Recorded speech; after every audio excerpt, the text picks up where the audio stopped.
We are live and ready to go, Mr. Mayor. Okay, we'll go ahead and call this meeting to order. The regular meeting of the Seldovia City Council for Monday, February 22nd, 2021 at 6 p.m. Roll call, please. Peyton? Here. Nathan? Here. Sweat? Here. Colberg? Here. Morrison? Here. Rojas? Here. All right, looks like everyone is in attendance tonight and we do have a quorum. If everyone will join me in the Pledge of Allegiance.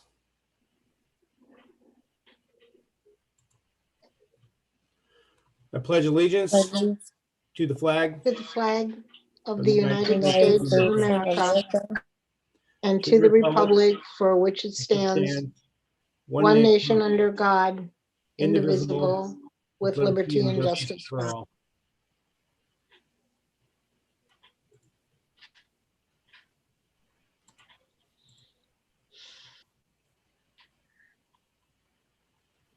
Okay, looks like we have no excused absences. Agenda approval. Make a motion to approve the agenda. Second. Okay, we have a motion to approve the agenda by Sweat, second by Rojas. All in favor, Peyton? Aye. Nathan? Aye. Sweat? Aye. Colberg? Aye. Morrison? Aye. Rojas? Aye. All right, motion to approve the agenda is approved unanimously. Item E, consent agenda. All items under the consent agenda are approved with a single motion, no discussion, and one vote. Council member may request to remove any item for discussion and a separate vote. Does anyone wish to remove any of these and vote or discuss them separately? Okay, hearing none, I'll look for a motion to approve the consent agenda. I'll make a motion that we approve the consent agenda of February 22nd, 2021. Second. Seconded. Okay, we have a motion from Rojas to approve the consent agenda, second by Colberg. All those in favor, Peyton? Aye. Nathan? Aye. Sweat? Aye. Colberg? Aye. Morrison? Aye. Rojas? Aye. Okay, consent agenda is approved unanimously. Item F, mayoral proclamations, none. Item G, public presentation prior notice. Looks like we have Bruce Shelley and Aaron McKittrick tonight from HEA.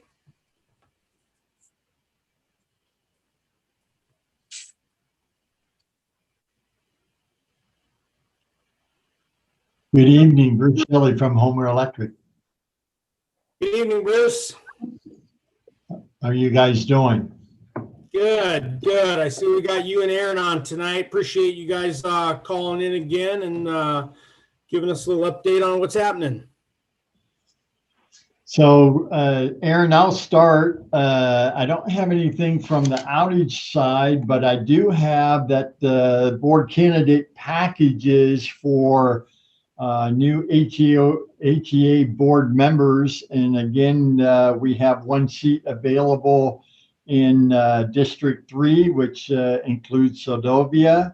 And I know there's an incumbent out there, Roy Champagne.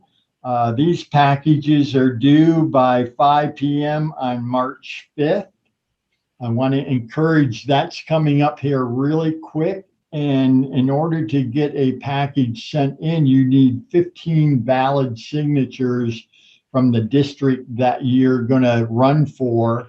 So that is important always to get more than 15 signatures because sometimes people get them outside their district.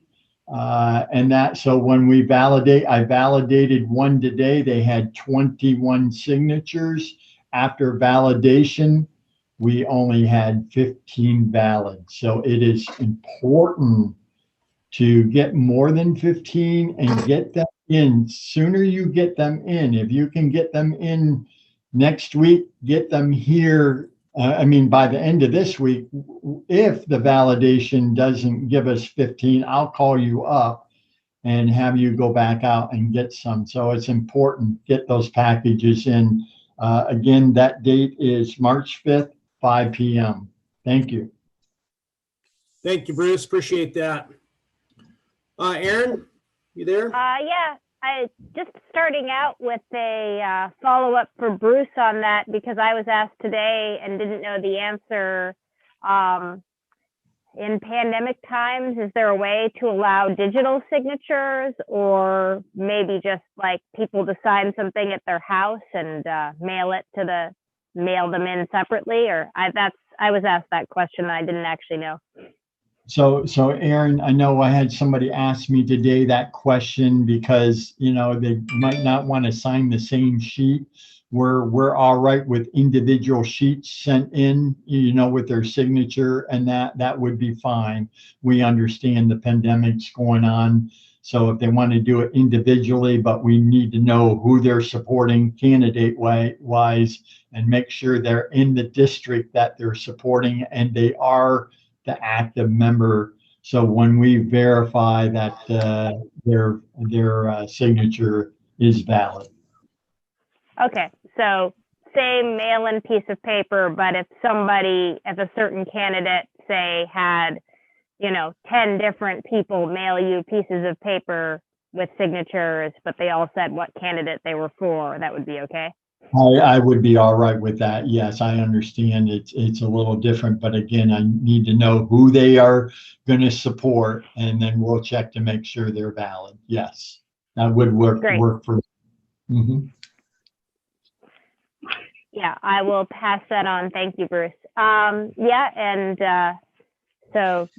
the time, and then the elections are by mail in the spring, so usually April, I think.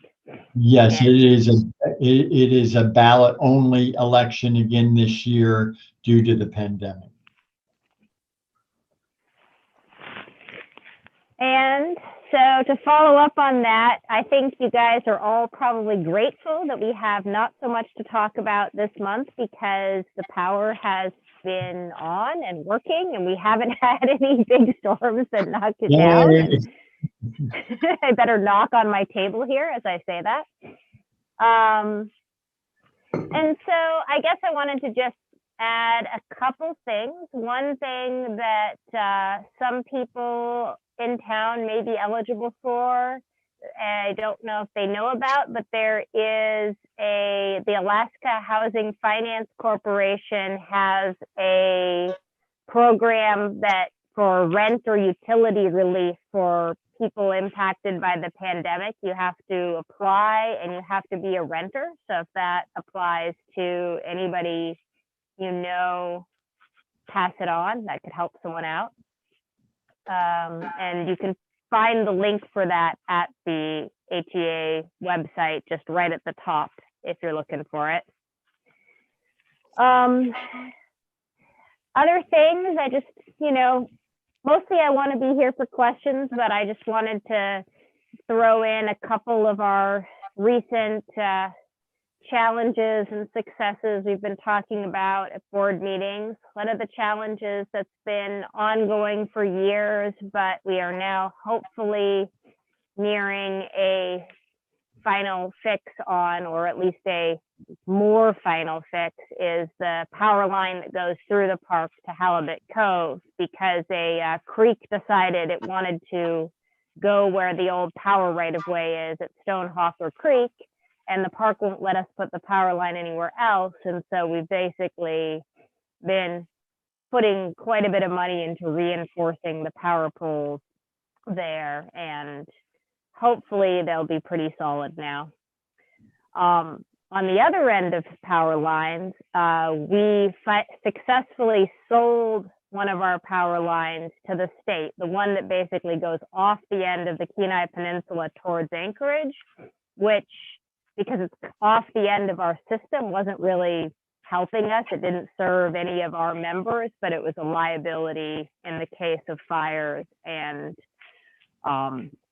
other issues. And so that was great to get that finally done. And so then that's the chunk of money that goes to pay down HEA's debts and a line we no longer have to worry about. And the other kind of scary presentation we had at the last meeting was from our IT cybersecurity guy. And I was amazed at how many cyber attacks that HEA gets. It was like 239 million on one day he picked out to talk to us about. So definitely a lot of effort at HEA goes into keeping everything secure, because I guess utilities are big targets. And there's nothing else really dramatic happening right now, but I'd be happy to take any questions people have. Thank Mr. you, Mayor. Aaron. Oh, sorry, Mr. Mayor, if I may. Yeah, you bet, Vivian, go ahead. Yeah, Aaron, touch on a couple of things. If you could go a little bit more detail about that cyber attacks. Are you saying that HEA gets how many every day? The presentation by our IT guy was just, he picked out Super Bowl Sunday, and I don't think Super Bowl Sunday was particularly different, and said there were like 239 million attacks. I mean, and none of them were successful. Like, all of our procedures worked, but it's just, I never realized how many just like bots and programs, things were trying to hack into places like that all the time. Wow. So it's challenging the system, but they're on top of it. Yeah, they're on top of it. It is something that takes it takes a chunk out of our budget, and like he tells us it's going to be more in upcoming years because there's more cybersecurity standards, and because, well, it's an arms race, there's more cybersecurity challenges all the time. Right. And could you touch on, because I know last time we really dwelled on the power outages, but can you touch on what you said last time, Aaron, about the 50%? Was it renewable resources that HEA is dedicating to have 50% of our power come from renewable by some date? Could you correct me where I was at with that? Yeah, that's right. And the date is 2025, and it's a goal.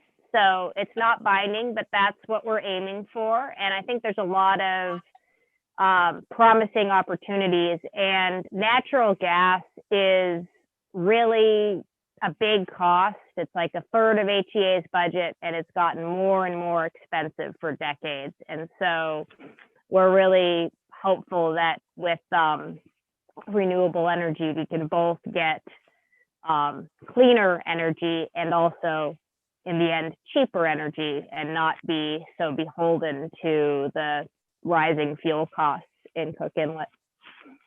Okay, thank you. Thank you, Mr. Mayor. Thank you, Aaron. Mr. Mayor, Yeah, you bet. Go ahead, George. Aaron or Bruce or both of you, I've got about three questions that are all tied together. One, are we limited by statute in how wide or how large our easements can be? It seems that, I don't know, just off the top of my head, I'd say about 99% of our power outages here are due to trees falling on the lines. Seems like if we could enlarge the easements, we might not have quite so much of that. The second thing is, have you ever looked at, say, using a submarine cable all the way to, say, Barber Point or Soldovia Point, and then coming on shore there, and eliminate that whole big chunk of tree fall potential that we have in McKeon Flats and on to the west? When you think about the tens of millions of dollars you guys must have spent on helicopters and fixed wing airplanes running back and forth over the last however many years, it might start to make some sense to somehow keep the trees from falling on our power lines. Aaron, you want me to take the first stab here, or do you? Sure, you go ahead, and then I'll jump in if I have something to add. So on easements and that, you have to realize that's an agreement between state and public and that. So again, try to keep them minimal because again, as much as we want to clear the lines, people really love their trees and the environment. So that is a constant battle. And I can tell you because during our clearing times when we clear the established right-of-ways and easements, we have a lot of members not too happy with us. So not that we wouldn't always like to have 100 feet on either side of the line. I don't think the general public would allow that. As for the submarine cable, that would be a very, very high price item. And I know we spend a lot with helicopters and that, but even permitting again, Aaron mentioned Stonehawker running through state land, not real receptive a lot of times to giving us new easements and that. They like us to stay right where we're at. So Aaron, I'll pass the gavel over to you. Yeah, and as Bruce pointed out, the easement is like, it's a condition of the property. So to make it bigger, and you're absolutely right that trees outside of the easement falling on power lines is a huge primary source of power outages. But the property owner is the only one that could decide to make that easement different, not us. Now, correct me if I'm wrong, Bruce, but we do, I think, have a program that if the property owner sees a tree as a hazard tree to the power line, they can point it out. And if we agree, we will cut it down for free, even if it's on their property.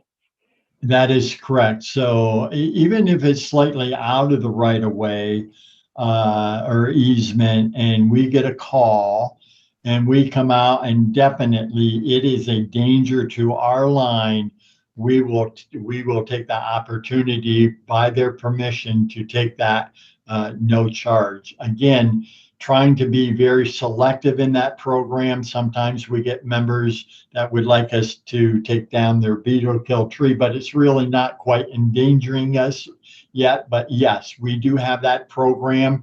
If you have a tree that is leaning towards the line, even if it's slightly outside that easement, we will evaluate it. And if we think it's endangering the line, we will take that tree for free.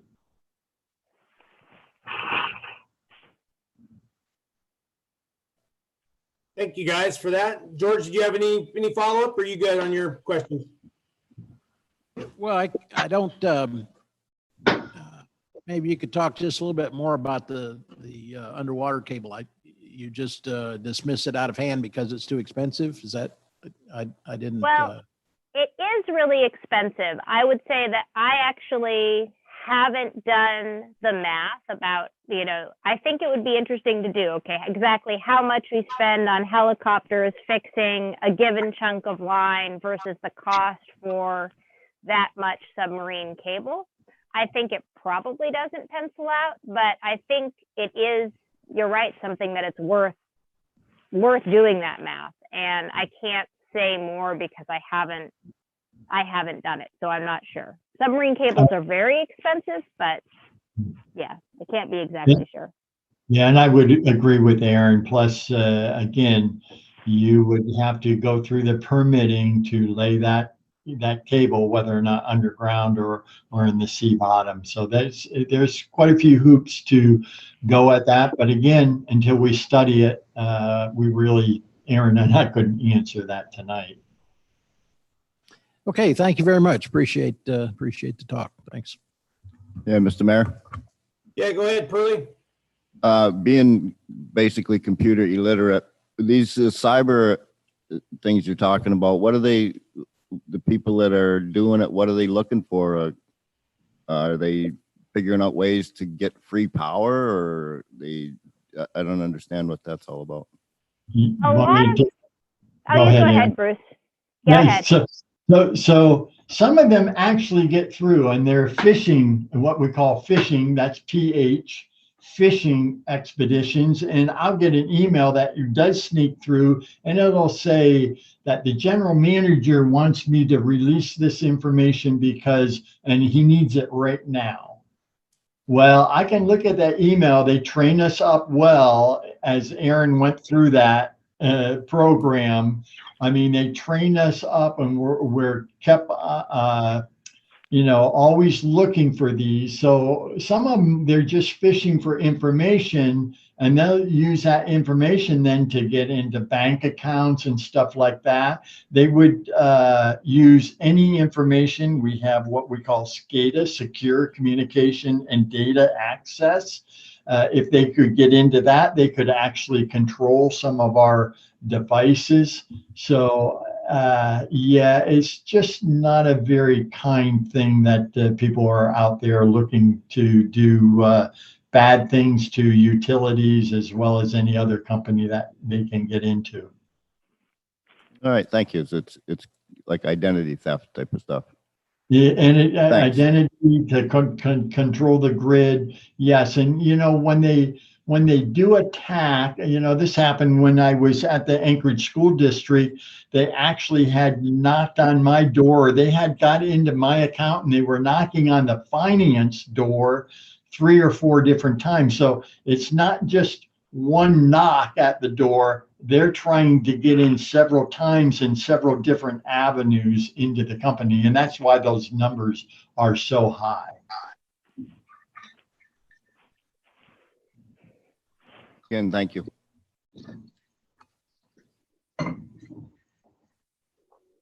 Any other questions? I just have a statement. Yep, go ahead.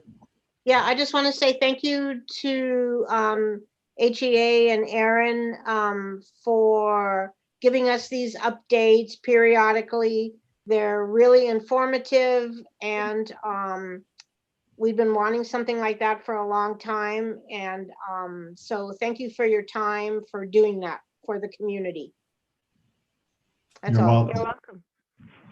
Thank you, Bobby. Hey, Bruce, I've got a follow up on the power lines. I had a question posed to me about and they do have this problem in cities and everywhere in terms of buried power versus overhead power. What about taking some of the more problematic areas and putting those? Starting to put those underground.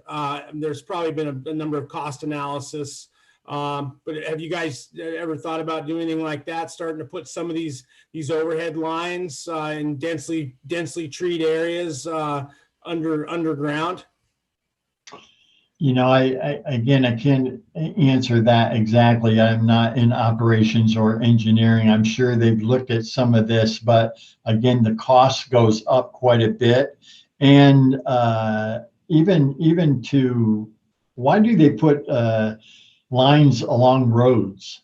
Well, the reason why we do that is it makes it easier when we do have a fault to find them. So Right. Underground, it's a little more difficult to find. And then once you do have the fault, then it's a lot harder, especially frozen ground, having to thaw that and then dig it up. You can see how the delay between that repair would be underground. So there are a lot of different things. Yeah, it's good. I know I live in a neighborhood that just happens to be underground. It comes from the primary, comes underground to the transformer and that.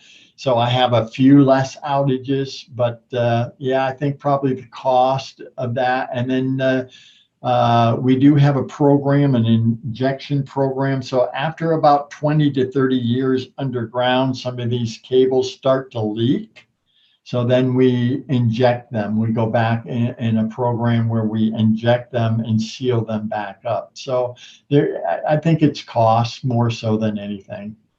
Gotcha. Although, one thing I'd like to add, and I think that cost is obviously what's going on, and I think that the people doing that engineering, probably calculate that pretty carefully.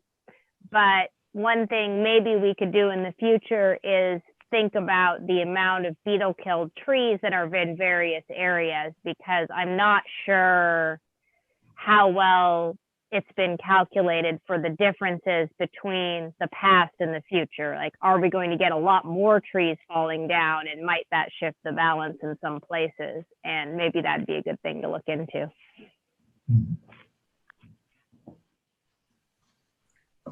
Yeah, thank you guys both. Appreciate all those comments. So, did we have anyone from the public, Heidi, that had the hand raised?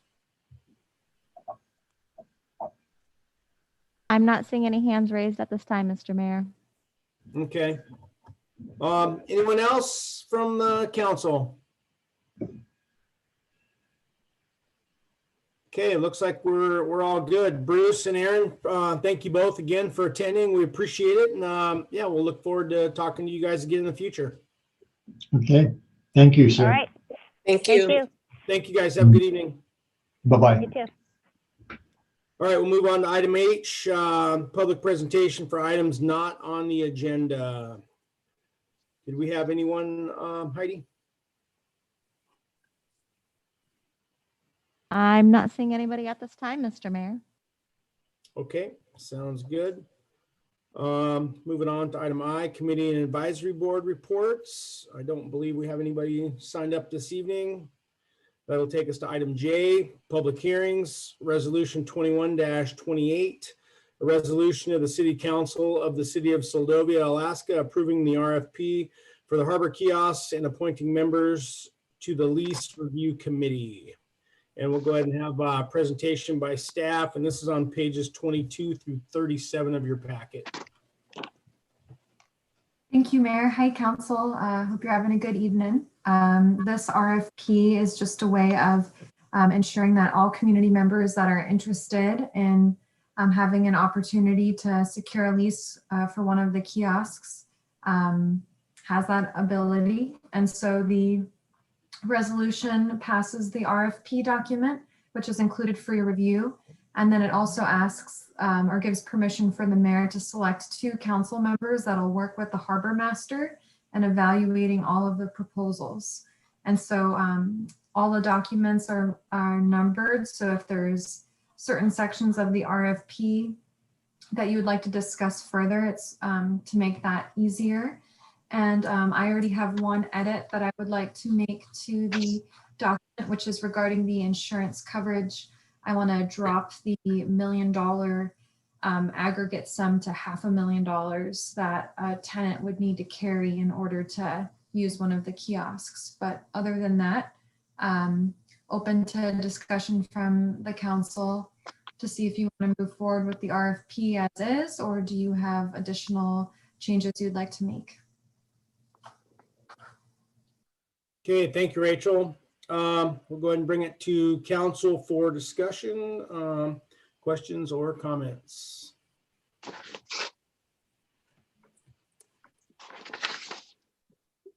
Mr. Mayor. Go ahead, Vivian. Yeah, I don't have my other laptop with me to see the whole thing, but in this, do we have the insurance part in here? I know I read through it earlier. I can't access it right now, but could someone refresh my memory or show me what the insurance for the leaser, what they would be expected to carry? Yeah, and it's on, go ahead, Rachel, if you've got it. It's on line 126 there, Yes. or 122. Right, 122, Councilmember Rojas. It just says that they have to have a liability insurance policy to cover damage up to a sum of at least $1 million. And the reason why I want to drop it down to $500,000 is because that would lessen the burden of the policy that the tenant would have to carry. So this isn't that much. It's $500 based on a quote that our insurance company gave me. But I know we're trying to make the space as economically viable to any tenant. And so if we can even save them $500 a year for $500,000 worth of coverage, I think that's a significant amount. Plus the city will insure the kiosks, so we'll be double covered on top of what the tenant is required to have. Okay, so to qualify that, so the renter will need to have a $500,000 insurance policy, is that correct? Yes. Okay, and the proposed lease that we're seeing, a minimum of $550. Or if they go longer, 1 year, then it's 500, that's the proposed, correct? Right, so council can change that. I looked at the cost estimates that the city clerk and harbor master came up with to show how much time it would take to pay off the kiosks, and it seemed like 550 was towards the lower end. If we just want to make this first year successful and see, how many tenants or proposals we receive, then we can have a better sense of the competition for the spaces and then hopefully discuss either building more or increasing the rent to help us pay it off sooner. But I felt like that was a fair amount based on what the city clerk and harbor master came up with. Okay, and then the utility of electricity, is that addressed in here? Does it somewhere say that, which I assume it's under that 550 or 500? So it's addressed on, let's see.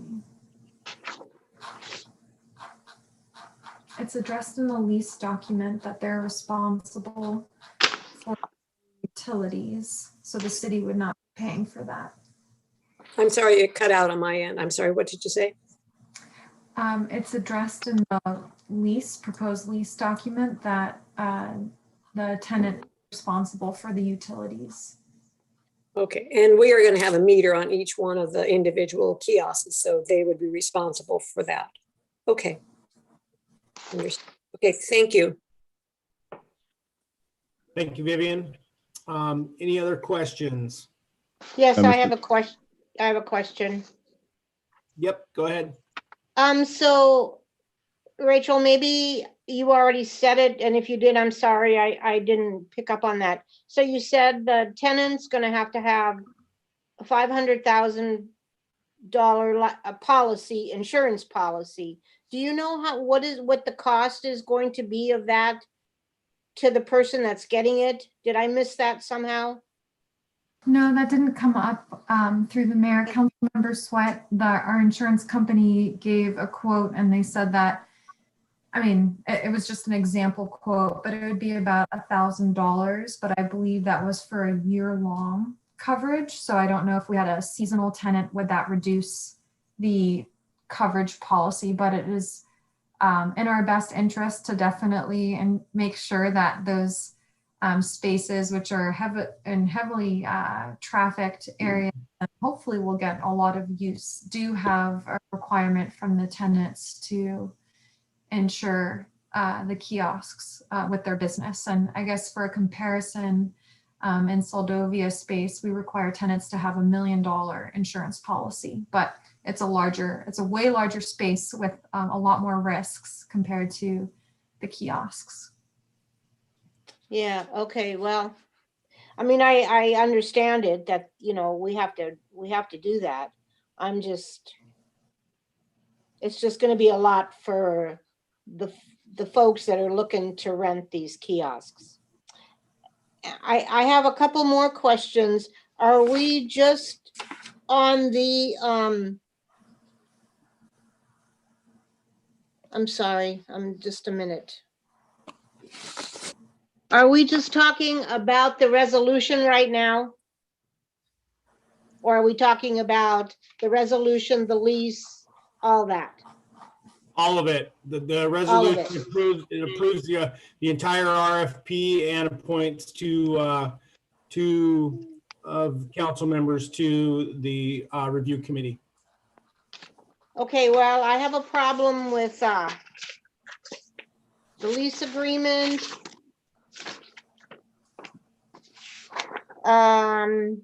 Use of surrounding city property. Now, you say in here lease is only for the premises and porch itself. Well, that's going to be a little bit difficult because if someone's going to have a bike rental or a kayak rental, where are they going to put their stuff? I don't think it, I don't think it's going to be very cost effective for folks that are trying to have a small business that cannot afford a bigger place to then also pay rent on land that apparently they have to lease with the kiosk.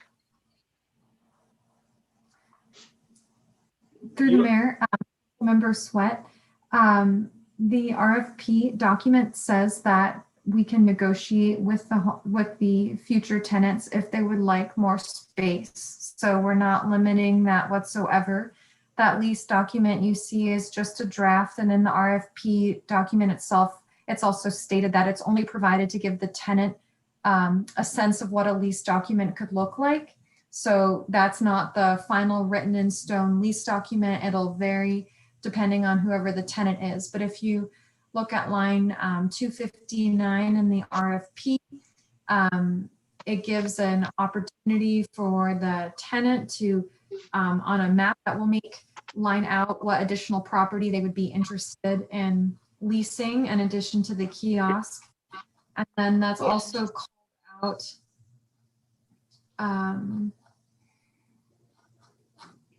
on line 138 as well. So it says use of surrounding city property, the option to lease the surrounding property from the city may be negotiated with city administrative staff.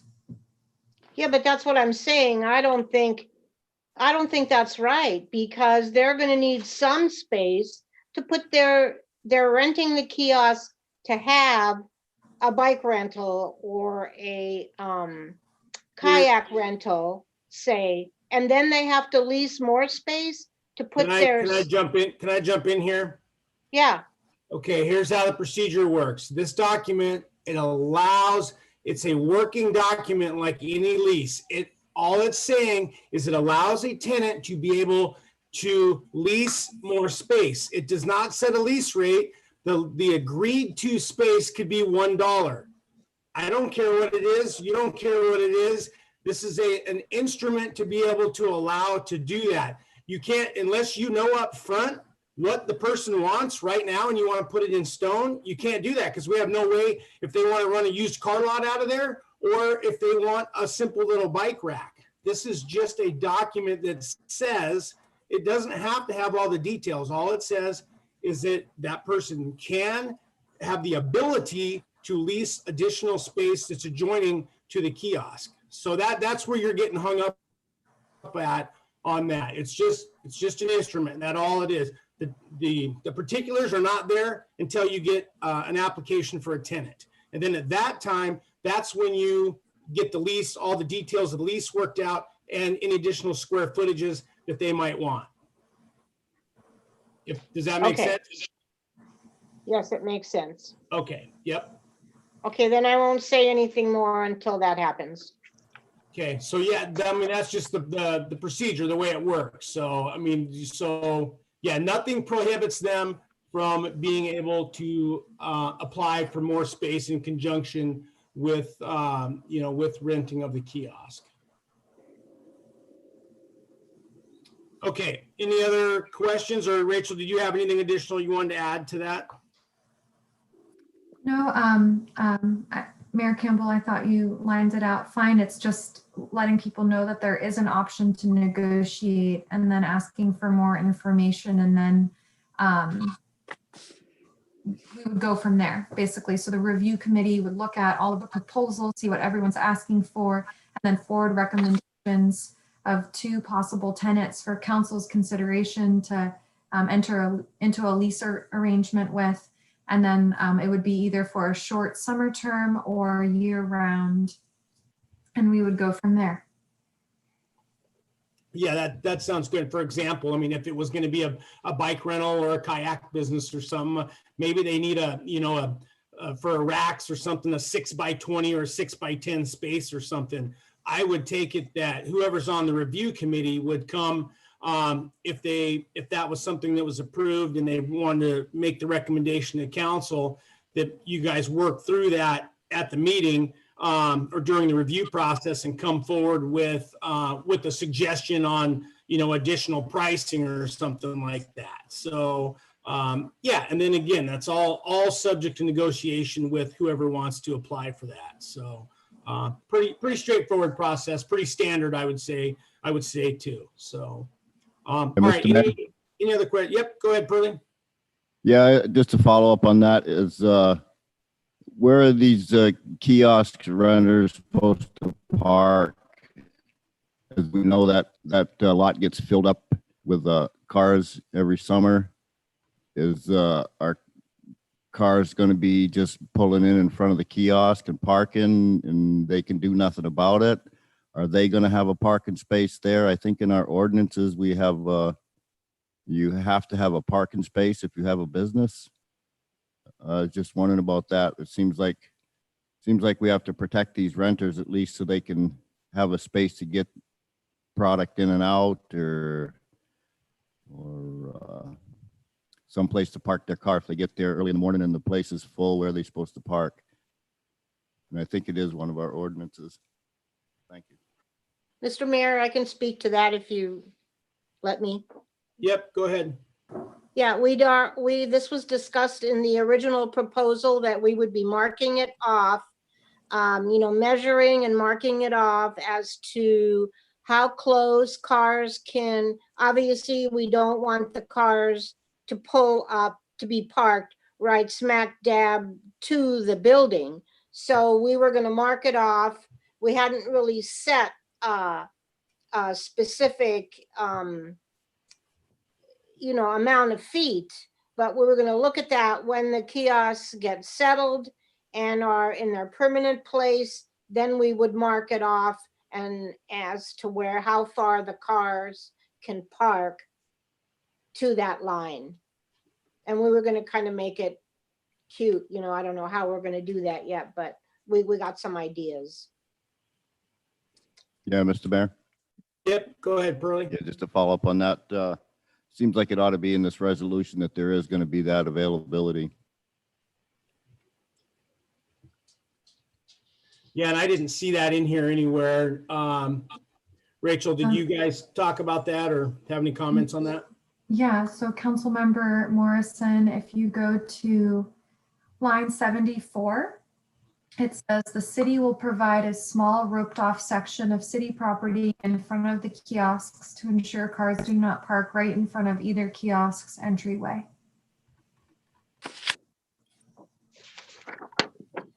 But So does just to that clarify- does Yeah, that go give ahead, the- Pearlie. I think I know where you're going with this. does that give the renter the right to use that space for product shipment and that kind of stuff, or a place to park their car during the day? I mean, yeah, we rope it off so people can't get in there, and park a car, but what about the renter? Yeah, through the mayor, I think that Councilmember Morrison, the idea was that would just be so that someone doesn't basically suffocate the entryway to the kiosk. It wasn't, I don't think the idea was that it would be a huge space for the tenant's primary use. We could revisit the parking component to the project. I think maybe that wasn't factored in just because we're in a parking lot, but that is an important consideration. So we could add a clause or something in here that says that it does provide a parking space. We do say in line 73, short-term parking for customers is provided because of the use of the property, but it doesn't call out something specific to the tenant. Right, thank you, but let's again realize that parking lot's full just about all the time in the summer, so. Yeah, the other way to look at that, I guess, is if there was the small roped off section, to keep the cars, not parking there, it could be looked at, that's basically an immediate loading and unloading zone for it could be the same thing, the immediate loading and unloading for the renter to be able to have access, to and from the kiosk, so that, to ensure that, it's not blocked off for them. And then, whether or not it's a free for all on actual parking, like the rest of it. And I don't know if there's, going to be any changes in the near future before this spring on that parking lot or not. So, yeah, something to Can I consider. jump in? Thank you. Go ahead. Yeah, it's already been said to death here, and I keep saying this every time we talk about this subject, but you can't have those businesses there and not go in with the intention of directing traffic. We put those pavilions there, we decided they're going to stay there, and now we need to decide where we're going to cut that off. I mean, you got to use boulders or something to make sure that foot traffic is safe, business owners are safe, and that you're not putting anybody in the liability. I mean, we can't have people sign a lease and not have a set plan for that. That's totally unreasonable. Mr. She Mayor, said ever. George, I'm gonna jump. You go ahead and finish up, Harmony, and then we'll move on. No, that's all I had to say was that I don't think that we should expect people to sign a lease without having a designated safe zone where people aren't going to be driving in and out of these businesses. Gotcha, Mr. okay. Mayor, Yep, go ahead, John. do we really want to get into parking? You know my opinions. we do. or My feelings, okay. Just so you know, Harmony, the Linwood Bar has legal parking. Main Street Market, the big one down there, has legal parking. The very end brown building on the corner has legal parking. SVT has legal parking. Everyone else, including the post office and this building, basically have illegal parking. It is against the law to back into a state highway. Main Street is a state highway. The road outside this building is a state highway. There are there's 4 buildings in town with legal parking. If you want to make parking an issue, it's going to be a severe headache. That is a parking lot down there. You can I think park- everyone's aware. You know, of you that can and park agrees with anywhere your and walk point, over John. there. That's the point to the building. You can park anywhere and walk to it. Yeah, but you can't have 2 businesses, especially not with all these COVID regulations that we have in place, where people can only have one small group. Based off what this city has drafted to be submitted tonight, anybody who's going to have a customer in that structure is only going to be allowed to have one person in at a time.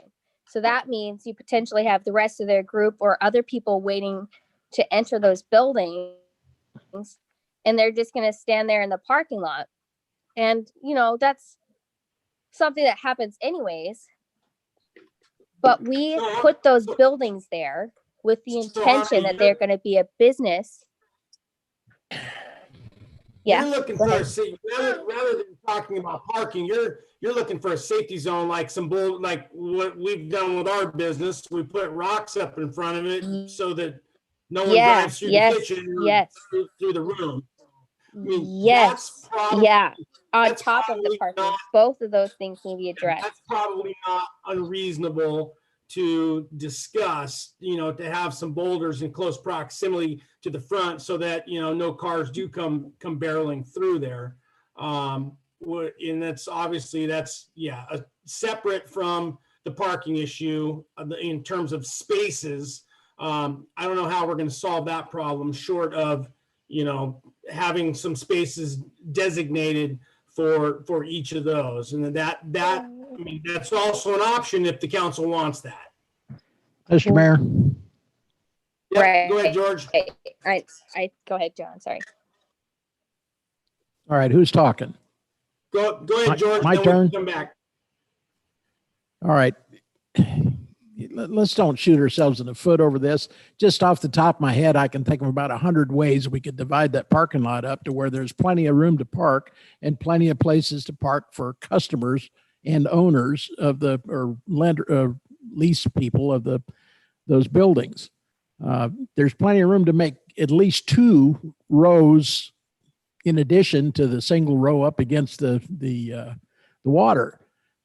If you made the entrance to the lot in the middle and it came right straight up to the 2 little kiosks, and then the roadway turned left and right, you put your parking for the kiosks right there, give them each 4 or 5 spaces, and then you put another row of parking both left and right of that entryway, and bang, we've solved the problem for parking people that park there anyway, and you've given space for the owners. We can get around this. We can make this work without dragging down into the weeds, I think. It's complicated.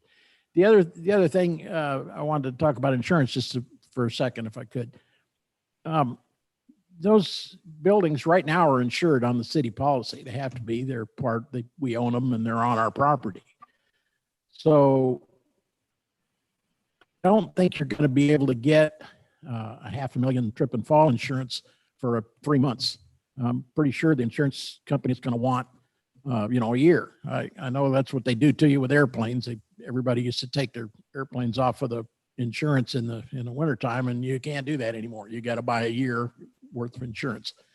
Anyway, we could probably work out a scheme to charge the folks in the renters a monthly rate that would cover the additional. I bet the additional to us as far as having it on our policy is next to nothing, but we could charge them an additional fee if we had to have some separate insurance that was under our umbrella or something like that. It seems like we could make that work and not end up with those guys having to pay another $1,000 for the lease. That's just a thought. Yeah, that's actually a good idea, George. Probably have to do a little bit of research on that.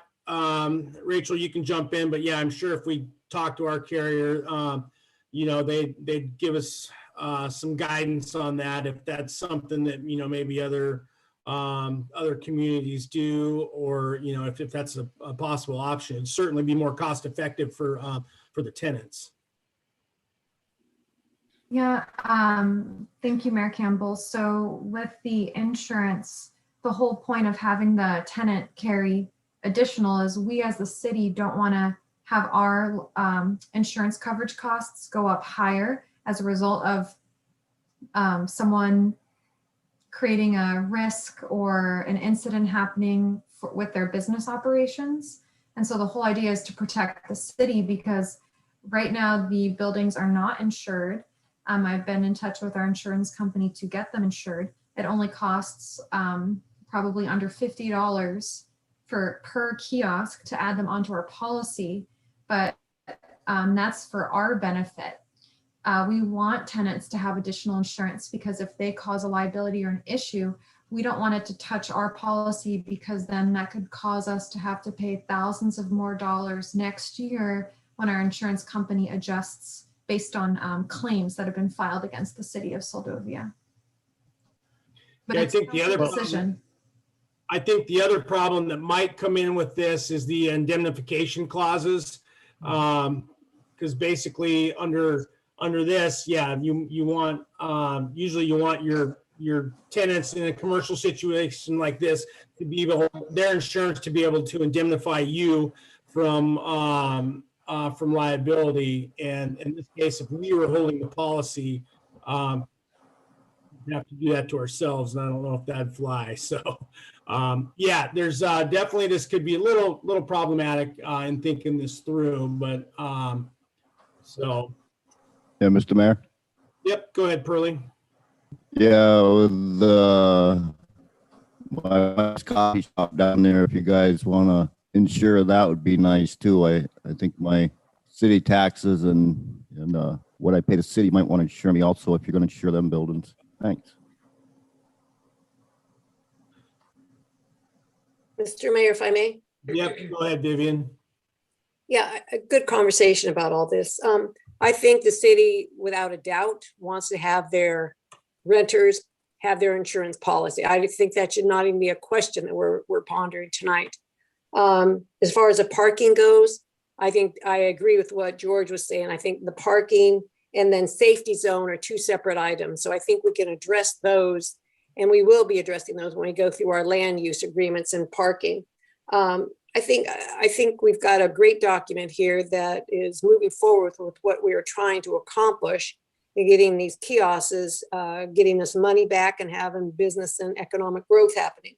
So I'm in favor of the direction we're going. I don't think we need to get caught in the weeds. I think the parking can be addressed. I think a safety zone, if it means rocks to set them apart, the buildings, and insurance. People seem to get insurance. I don't think it's a part of doing business. So I think we need to move forward, and those items need to be addressed perhaps separately, but the insurance should definitely stay on board as far as I'm concerned. Thank you. Thank you, Vivian. Mr. Mayor, Yep, go ahead, John. I agree with Vivian, and also those two kiosks are sitting on a lot. And the lot has from the paved road to the bluff. So they have lots of parking area in front of them in their own area of their very own lot. What people do in the other lots is parking, and where the kiosks are, they should be sitting on a lot. And the whole lot should be used for that purpose. And that solves that problem. Thank you. Thanks, John. Yeah, I think the only issue with that is, I mean, there's probably any number of spaces that are encumbered by that entire lot. I mean, this is kind of a one-off. This doesn't apply. Everything doesn't apply to this situation like in our normal code. That's why there's so much paperwork, its own lease, its own basically description of everything coming through this action here tonight, is because it doesn't fall into all the same covenants as the rest of our code. So we're trying to incorporate some of those things in here and not get too far into the weeds on the rest. I also agree. I think that like the parking could be something that could be negotiated as part of the lease negotiations with the tenant. So I think that can get fixed basically on its own. I do agree that we should probably provide some level of armament there, just to make, whether it's some riprap, just a few rocks, like we have in our business. I think that's a great idea. And again, I think that's the backhoe and a couple things that's easily attainable for the city to do to protect those buildings and protect the tenants inside. So I too agree. I think I think the only way this works is the tenants have to provide at least a minimum amount of insurance coverage. Now it will be crappy if they've got to pay for a year, and they're only on a 5-month lease. But again, I mean, nobody said doing business is cheap, because it's not. But yeah, and I'm fine with the 500,000. I think as long as everyone else doesn't have a lot of heartburn over that, I think that's reasonable. It provides us a reasonable level of protection for the exposure that we're going to have there. So yeah, any other final comments, questions? I thought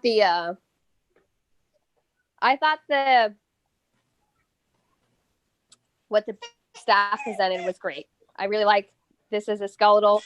I like the opportunity to be able to expand on it based off your tenants. I kind of was stuck on some documents further down in our packet, and then came in hot on an issue that was kind of left field. Sorry about that.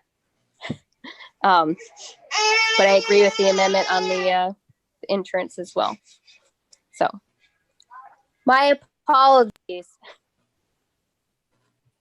Okay, we're having a good, good robust discussion. One thing I don't want to forget here before we go to public comment too is if there is anyone that is going to express interest in getting on the committee, we're looking for 2 members that will join the harbor master on the committee. I'm interested, of course. I assume you were. Thank you for that. Yes, I will be interested. Okay, is there anyone else? that's in- I'd like to join Bobby on that if that's acceptable. Okay, Harmony, thank you. It sounds like at least Harmony and Bobby right now are both volunteering. Is there anyone else that's wishing to volunteer? So we don't have to go to a tiebreaker here.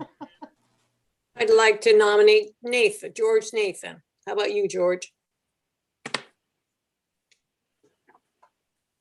It's got 2 folks on there already. I thought all he wanted was 2. We're only looking for 2, but if there's anyone else that wants to join, that's fine too. So I'll get can you, pass. Vivian. All right, if we don't have any more questions right now, let's see if there's any public comments, and then we'll bring it back to council. Heidi? I'm not seeing any hands raised at this time, Mr. Mayor. Okay, sounds good. That was quick. So we'll bring it back to the council for final action. I'll make a motion that we accept resolution 21-28. Okay, Second. real quick. So do we want to just do this through a formal amendment on the reduction in insurance, Rachel, or a friendly amendment as discussed?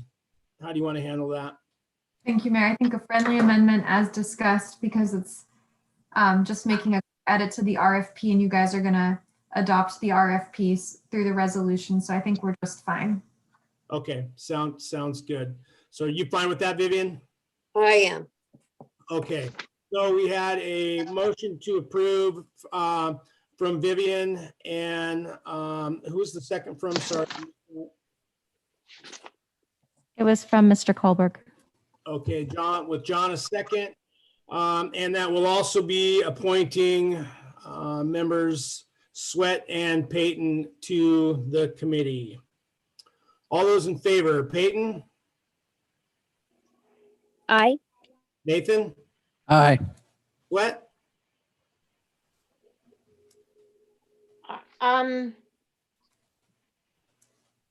Can I ask another question or no? yes, go ahead. Well, okay, so, sorry, I'm a little confused. Are we also voting on the lease agreement? The lease, this Is is, this all part of this resolution? yes. This Okay, then this lease agreement, just envision it as a draft.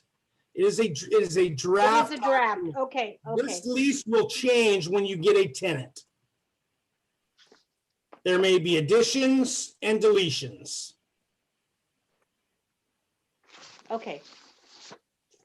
Do you get that? Okay, what am I voting on now? Okay, you're voting on the resolution.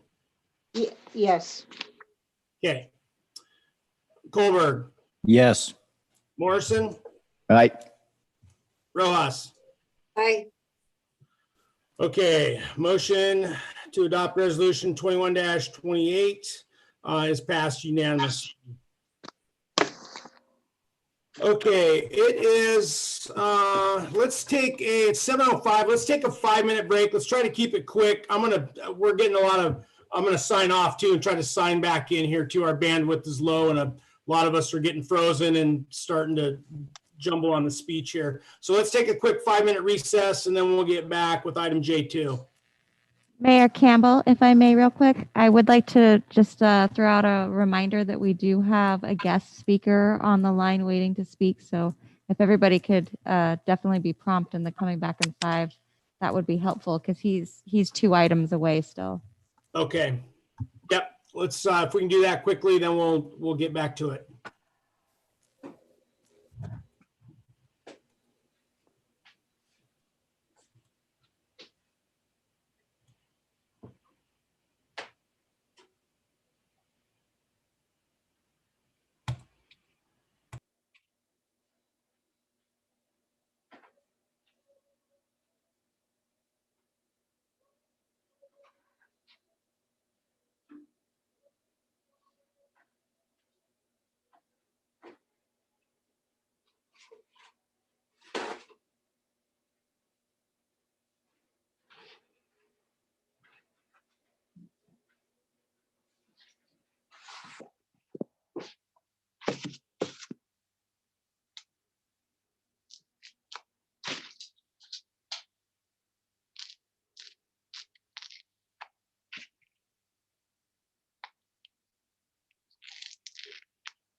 You want to go out?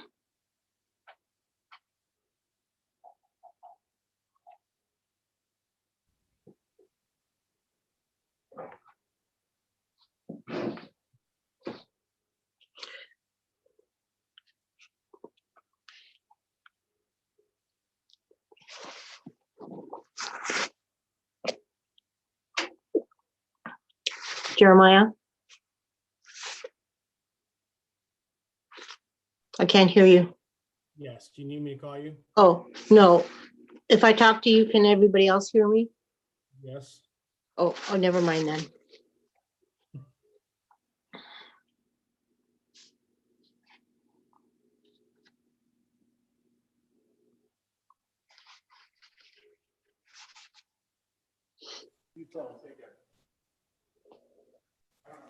Not Norwegian, but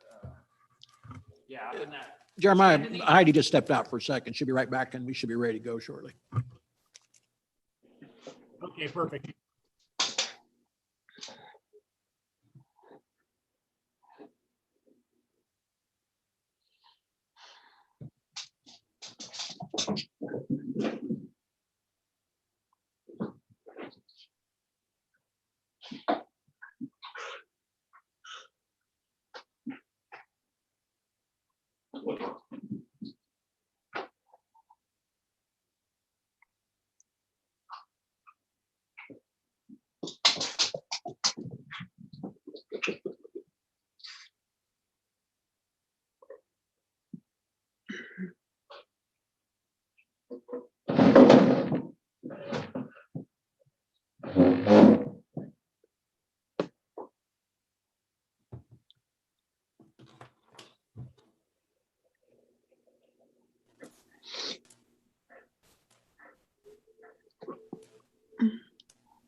I'm sorry, Mayor Campbell, did you ask me something?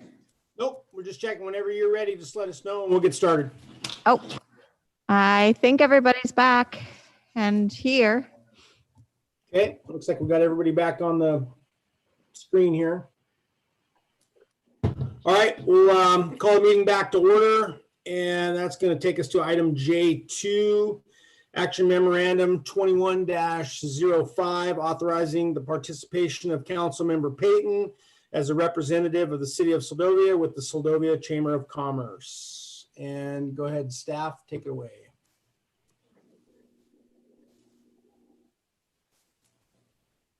Sorry, that will be, Mr. Mayor, on page 38 is an action memorandum. This came about after staff was invited to, or new staff was invited to attend a couple of recent council member meeting, or Chamber of Commerce meetings, and there has been some internal interest and council interest for the chamber and the city to partner and work more closely together. Council member Payton has volunteered to attend chamber meetings regularly on behalf of the city council and the city. And so this action memorandum would authorize that participation of council member Payton. Following that, on page 39 is a request from Councilmember Payton to also invite those local community boards, commissions, and committees to regularly present at city council meetings and to have a rotative schedule presented for approval to council for those presenters. Thank you, Heidi. All right. Yeah, we always like volunteers, obviously. So thank you, Harmony, for volunteering your time on this to this. It's important that we do reach out and try to establish a relationship with the local chamber. And this is a good way to start that, is by having someone designated and that's willing to regularly attend all these meetings. So we'll go ahead and open it up to council for discussion.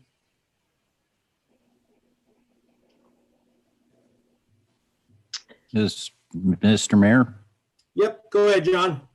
I think it's a great idea, and I thank you, Peyton, for volunteering. Thank you, John. Any other questions, comments? Yeah, I have a question. Yep, go ahead. Okay, well, first I want to tell Harmony, thank you for volunteering to do this. And so exactly what does this mean? At our meetings, we will have somebody, I mean, every other meeting or something, we'll have somebody from the chamber then attend and give us an update on what's happening? Is that what's going to happen? Yeah, so the thought is that we have so many different advisory boards and volunteer boards in our community. And although, you know, it's a small community and there's so many of us who who double over onto many of these different boards. And, there's no way that we could operate, without doing that. But there are those of us who aren't on the Arts Council or the Chamber, and who don't necessarily, we aren't up to date on the coming and going for those boards in our community. And I think it would just create a lot more consistency in our communication if we had that opportunity to hear from these different boards. And it also just encourages them to be more interactive with city. Well, I think it's a great idea, and thanks again for doing that. Looking forward to it. Okay, any other questions or comments from the council? Okay, we'll go ahead and turn it over to public comment. Heidi, is there anyone from the public that's got their hand raised? I don't see any hands raised at this time, Mr. Mayor. Okay, we'll go ahead and bring action memorandum 21-05 back to council for final disposition. I'll make a motion that we accept action memorandum 21-05. Second it. Okay, we have a motion to accept action memorandum 21-05 by Rojas, second by Sweat. All those in favor, Peyton? Aye. Nathan? Sweat? Aye. Colberg? Aye. Morrison? Aye. Rojas? Aye. Okay, motion passes to accept action memorandum 21-05 unanimously. All right, that'll take us to item K, unfinished business, none. Item L1, discussion with KBBI, City of Soldovia Public Information Cooperative Agreement with guest speaker Robert Purcell, KBBI board member. And I'll turn it over to staff. Thank you, Mayor. So as one of Soldovia's council top priorities, we had in there improving communications and outreach with the public with the relationship with KBBI. So included in your packet is a draft of what this cooperative agreement could look like on paper. But I'm very happy that KBBI board member Robert Purcell could be here so he could give a little bit more insight into how the relationship has been working in Homer, what it could look like for Soldovia, and answer any of your questions. So without further ado, Chief Purcell. Okay, do you hear me now? Yep, we got you loud and clear. Well, good. Thank you very much for having me. Just a little bit of background on this. As you know, my name is Robert Purcell. I am on the KBBI board, and I spearhead our public safety committee, which is a portion of the board combined with our staff who works on these issues. But a little bit in background, because I think it's on me, because it's relevant to why I want to offer this to you. And that is, I spent 20 years in Homer with the fire department, retiring as the fire chief there, and then spent 17 years doing disasters throughout the United States and Alaska, and 45 different ones. And I saw two things that were characteristics of communities that dealt well with emergencies. And that is visionary leadership and excellent communication with their community. And those are keys. So one of the roles of public radio is to provide an avenue that really can't be substituted with anything else, in the sense that the radio station can reliably stay up through all kinds of events and provide information to the community. And that can come from providing information before an event, but especially during some sort of major event that's impacting your community, and the recovery from that. If there was something very serious that happened in Soldovia, a tsunami, earthquake, that process goes on for months, and the public needs to be continuously informed as to what resources are available to them, what actions the local government's taking, how they, as members of the public, can contribute to the recovery of their community. And KBBI has the ability, because it's a radio station and pretty much everyone can receive us, to be an avenue for that communication. And we have emergency generation capabilities so that our system can stay up. Often cell phone systems and other things we've come to rely on today fail in these kind of events.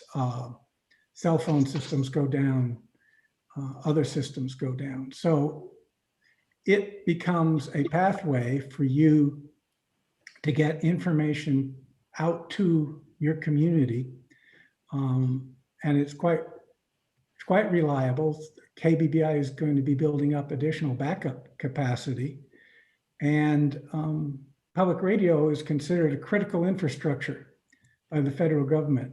And as such, it means that we can request assistance. If for some reason we have a problem, we can get emergency radio equipment, we can get fuel, we can get whatever we need to keep operating to provide the public that information.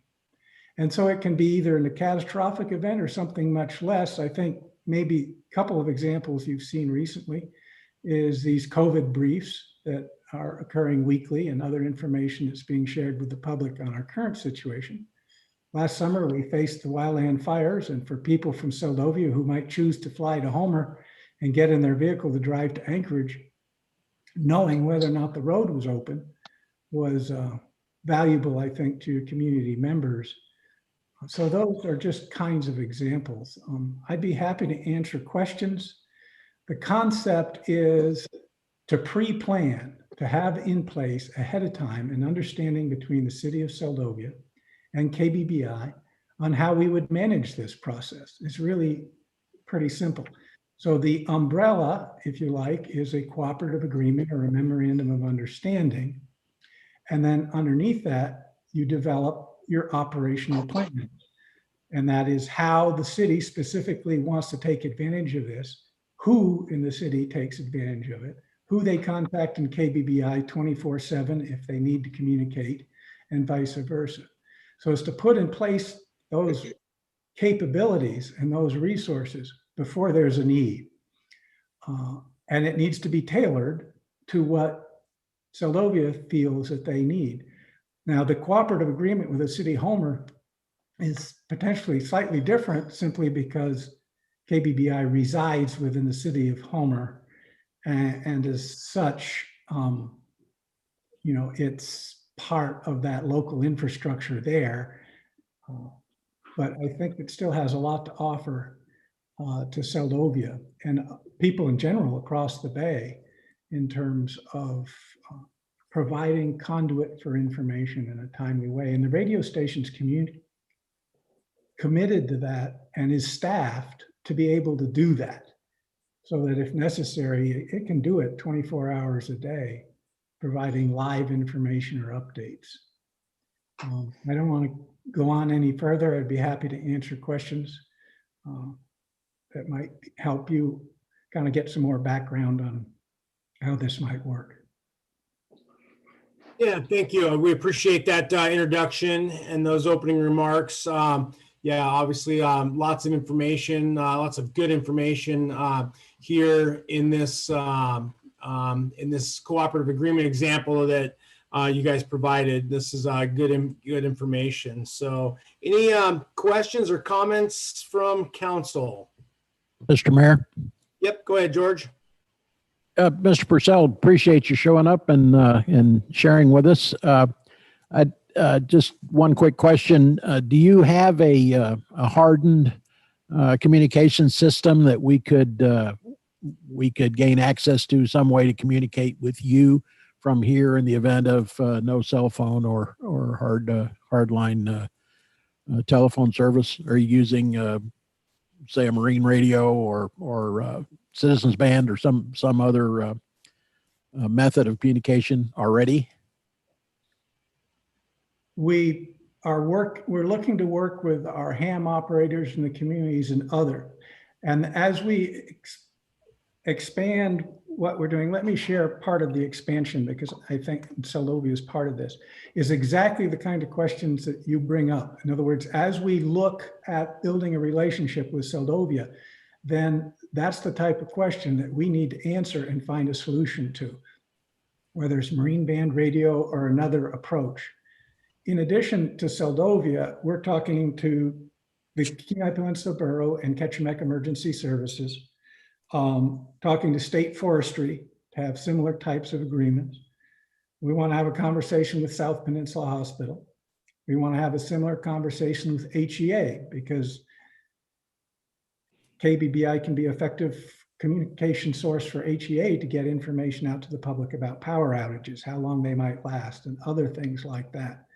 So as we build our capacity, and this is a two-way street, I don't think public radio has been as effective as it could be in providing this resource. And so we're building our capacity and talking to people throughout the state to have this capacity built throughout the state. So your point is taken, and I will have that conversation with Josh, our general manager, and see what technology we may have currently in place. And if we don't have something that is a good backup to cell phone and regular telephone, what we could do to put that in place. Yeah, because of course we're an asset to you as well. We would be one source of information as well as getting information from you. We need a way to talk to you. No, that's absolutely true. On major events, what happens is there's so many resources that come to bear. Faith-based organizations, volunteer organizations, community groups, various governmental agencies. It's amazing how many people come to the table, and the public needs to know what resources are available within their own community. And we as KBBI need to be fed that. Who can do what for whom, and how to help in a major event, and in lesser events, simply provide the public with timely information so they can make decisions about their daily lives. Very good. Thank you, sir. And thank you for that input. Yeah, thanks for that question, George. Anyone else with questions for Mr. Purcell? Mr. Mayor, if I may. Go ahead, Vivian. Yeah, maybe not so much of a question, but thank you, Mr. Purcell, for joining us. And George, right on question, because I think that kind of where we got started with this whole concept was when Seldovia was sitting with nothing. We had no cell phone, we had no coverage. Maybe it was either the power was out or it was a tsunami. But a lot of people, I came to my information that a lot of people didn't know what KBBI's part in letting people know about emergencies in our own communities and within our area. So I look at this as a great step towards putting together a plan that is universally beneficial to all of us, not Seldovia and down the bay, Fort Graham English Bay and across the way. So I'm really excited to see this come into fruition. And I look forward to how we're going to move forward. But the question that George answered, absolutely the top of the list. How do we communicate? What do we need to be able to communicate? Because if we don't have that set in place, then we'll be making a document that we can't do anything with. But I appreciate your time, and I'm excited about looking at this moving forward. Thank you. Thank you. Thank you, Vivian. Yeah, just a quick comment. We've talked about this before with the with the advances in technology here. I mean, you've got old school ham radios, if you've got an operator and people that can, they can talk just all over the world, which is amazing. Easily for, the younger generation that doesn't know a lot about, some of the old school technology and communications. We've got the Garmin InReach. We've got that's a satellite communicator. We've got satellite phones that have, are a fraction of the cost of what they used to be. The plans are so much better. So I think as we develop this plan, and we relook at our emergency operations plans, we might look at, possibly purchasing a few of those devices to have on hand. Because I think we all well know that if a true disaster does happen, we're probably not going to have phone service over here, either cellular or landlines. So, internet will be down, and we will be stuck with very, very little means of communication, short of some of the radio frequency type stuff or satellite communicators. So this is all super good discussion, and real life for us over here across the bay. So any other questions, comments for Mr. Purcell?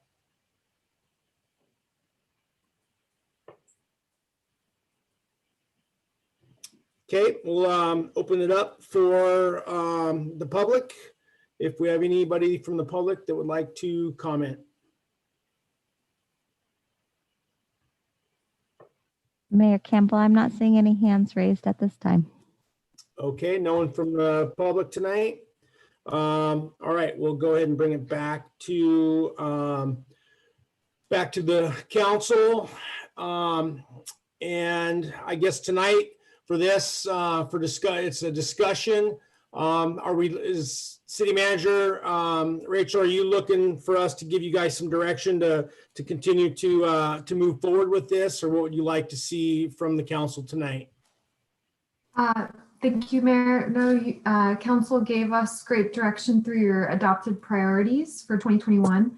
So I'll follow up with Chief Purcell and KBBI to see how we can tailor this agreement to fit Soldovia, and see if we could even incorporate SVT as well. So City of Soldovia and SVT,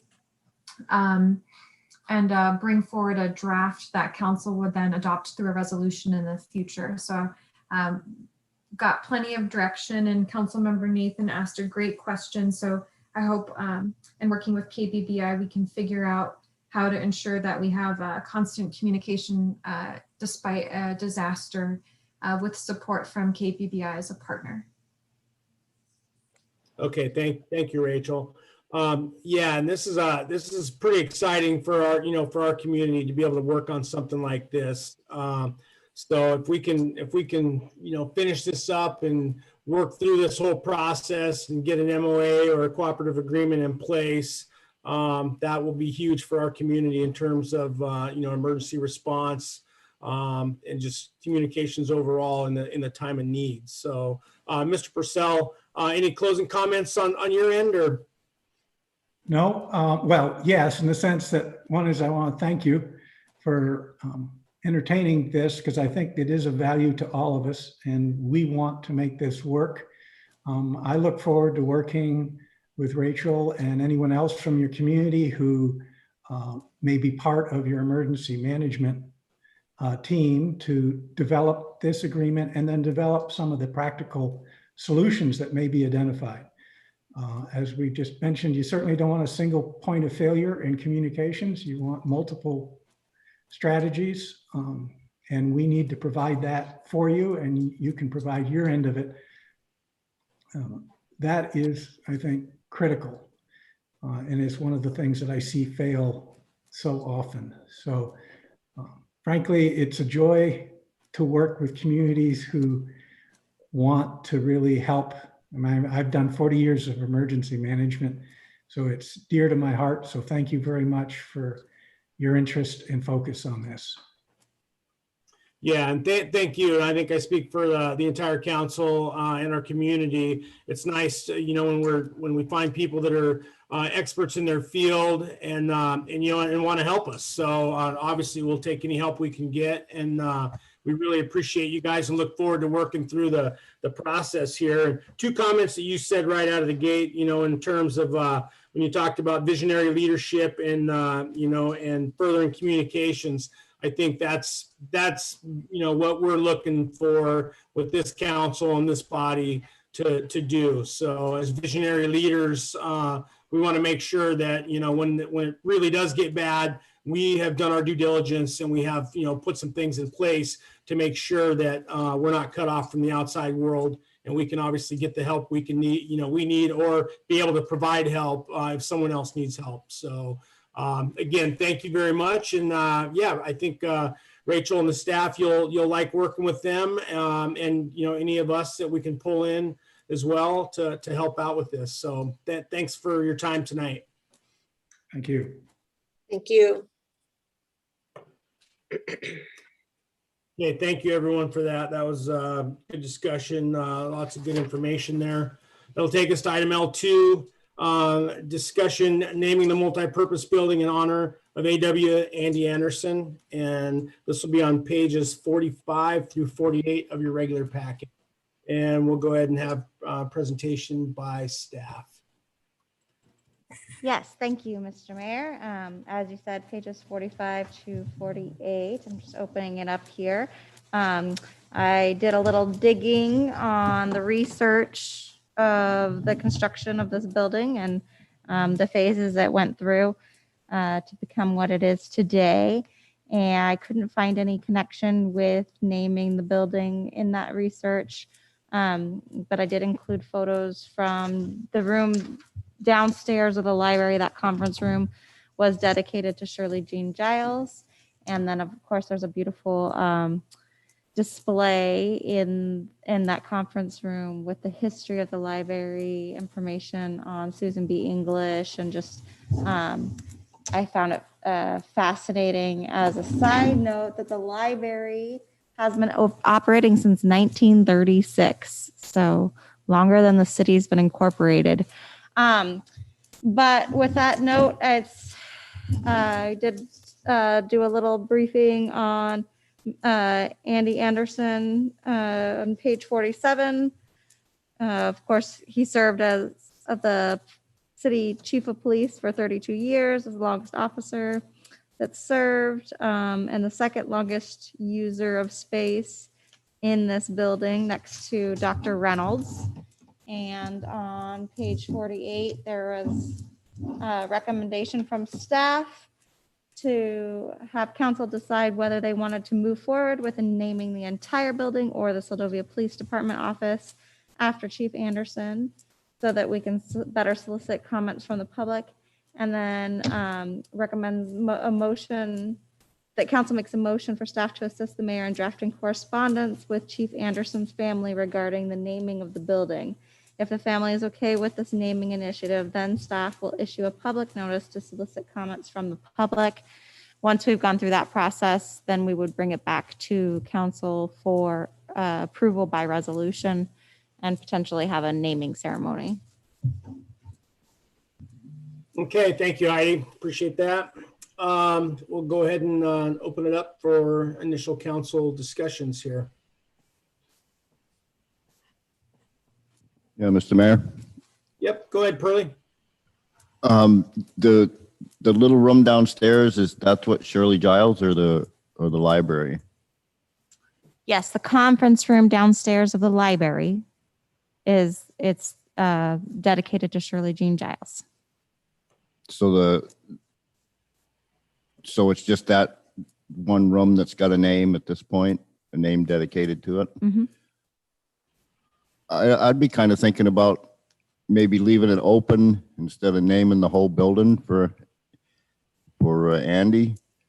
I loved Andy. He was a great man, and I mean no disrespect, but I would think the police office is probably more poignant, and that leaves it open for maybe naming the library to somebody. And we've already kind of started that pattern by naming one room to Shirley Giles, and maybe the clinic at some point could be dedicated to Doc Reynolds. He was an integral part of our community here, and I don't know, I'm up for either way, just shooting some ideas out there.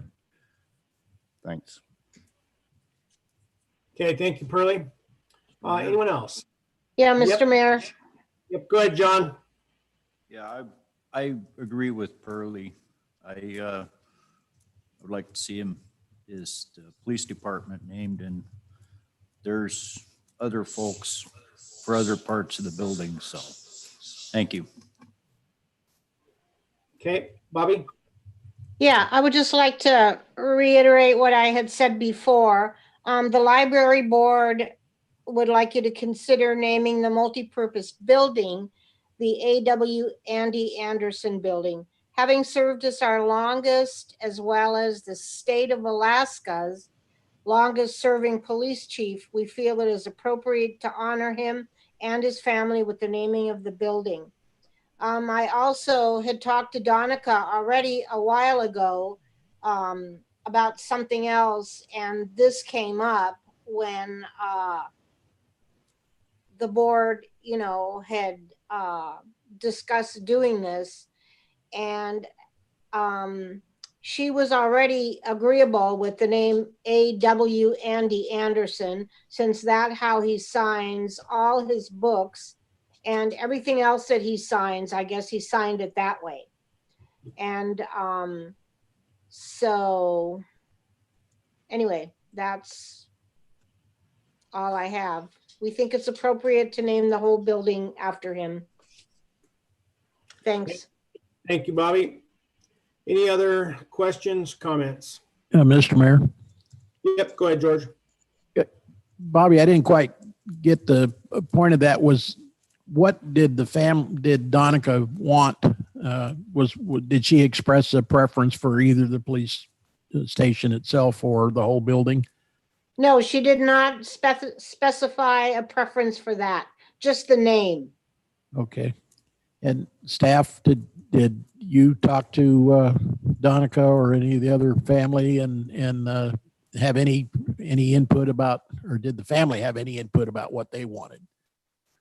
We have not reached out to the family yet. We're waiting on council approval to reach out and have that discussion. That's part of that recommendation, is that there would be a motion from the staff that the mayor assist the city staff in corresponding a letter to the family with the request. I kind of lean George, toward the. George, sorry. I'm sorry. Let me just step in. I did, when I talked to her about his name, I did mention that that the library board had thought naming the building after him. And she said she was very honored with that, but she didn't specify, one thing or the other. Okay, thanks. I appreciate it. I think we're all in agreement. We're going to name something after Andy. And I kind of like the idea of the whole building, but I like Pearlie's point too. So I'm kind of ambivalent. I would just kind of leave it to what the family wants. I think I'd agree with that. Mr. Mayor? Okay, go ahead, John. Yeah, I was thinking, if you name the police department A.W. Anderson Police Department, the department's going to be here, the city's here in 200 years, it'll still be here.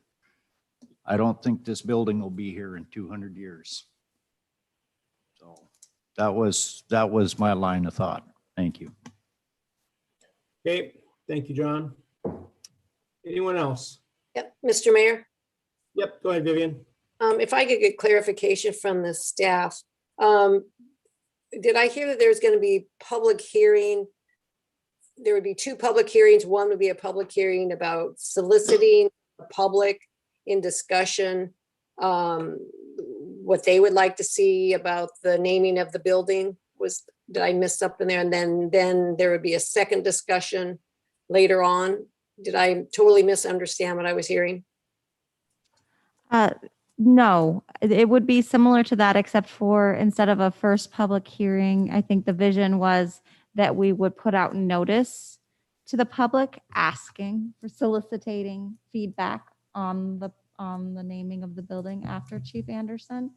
And then once the public comment was received in the city office, that could be compiled similar to the council priorities and brought back to the council, either with a resolution at that time or separate, depending on how the process goes. So there could potentially be two hearings, but really the thought was more to have just that process where notice was given and people could write in comments or provide comments and before the resolution hearing. Okay, gotcha. Mr. Mayor, if I may continue.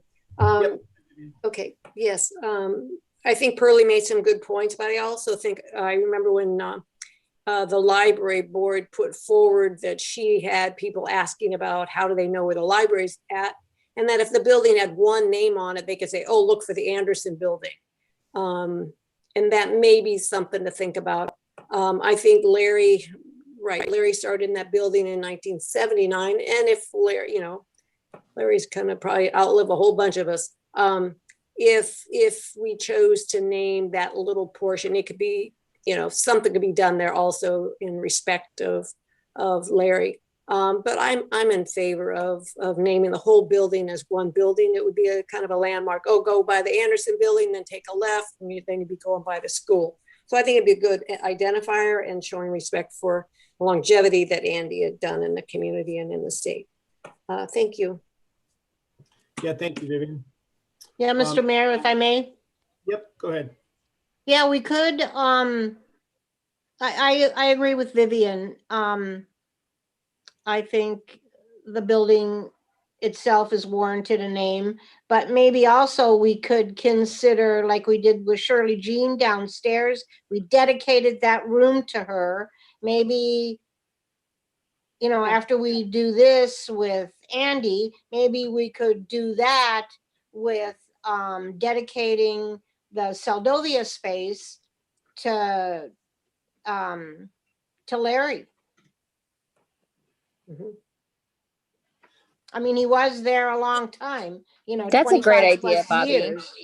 So we could do that and make a little plaque or something, meaningful. We still have a lot of stuff that's in that Seldovia space when he had the clinic. So Yeah, I we could think- do that. I We could think do that. the point of this is that if we did name the building after Andy, that it wouldn't preclude other spaces from also being dedicated to certain individuals Yes. that were Correct. important to our community. So yeah, no, that's a good point. That's a good point. I think that's I know that's how the library board was leaning, and then I think if the council did decide to go forward with the naming of the building, then and this gets solicited for public comment, I think the public will have a good opportunity then to weigh in on this exact question that we're debating here tonight. So, but okay, any other questions or comments before we go to the public? Okay, Heidi. Yeah, Mr. Mayor. Oh, go ahead. Pearlie, was that you? Yeah. Yep. Go ahead. Thank you. What's the long-term goal with naming this building? Are we gonna put a sign on the outside with his name on it, or what's our long-term goal there? Yeah, I think the intention, like most buildings, is that there would be, a sign, whether it's, something simple. I know there's a couple folks in the community that have expressed interest in, trying to help provide the sign, something, simple out of wood, engraved, with wood. And, it could be any number of things, but yeah, I'm certain it'd be like most buildings. You'd see a name over the, probably over the top of the library door or something like that. And will we do the same for Shirley and if we do dedicate to Larry Reynolds also, or? Yeah, I mean, that we'd have to talk about that, whatever, when that time comes, whatever you guys want to do, how we would handle that. Mr. All right, Mayor, thanks. it's usually some kind of plaque or something for the dedication part. Gotcha. Okay. Okay. Anyone from the public, Heidi, that wants to weigh in? I'm not seeing any hands raised at this time, Mr. Mayor. Okay, thank you. We'll bring it back to the council. And again, so tonight, what we're doing is looking for a motion to get this thing moving from council, one way or another. And what that'll do is it'll put it out, whatever the motion is, it'll put it out to the public for comment. And then as, the second part of that, we would the city would reach out to the family to, let them know what we're looking at and talk about the name to confirm the name. So the AW Andy Anderson, regardless of which, if it's the entire building or just the police department.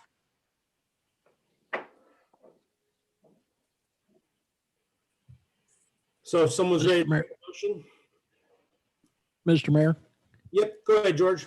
do we really want to vote on something right now? Don't we need a little more information before wouldn't it not- streamline this process? We get all our ducks in a row before we make a motion? Well, I think we're there. It's just all what it's going to do is provide a recommendation. There's two things. It's whether or not we want to do the building or the police department, I believe. I don't know what other additional information we want. And that's not the final say. There's a process to this, obviously, that would move it forward. Or the motion could be that you just want to move it out there, that these are the two options to the public and have the public weigh in on that. Well, that was my thought, the public being Andy's family. It's really the only input I'm interested in, but like I say, I kind of thought we wanted to have an idea which way we wanted to go before we voted on it. That's all. Well, we're not voting on it. Well, we're looking for a motion to move it forward. What do you guys want to do? Well, right here. now, I thought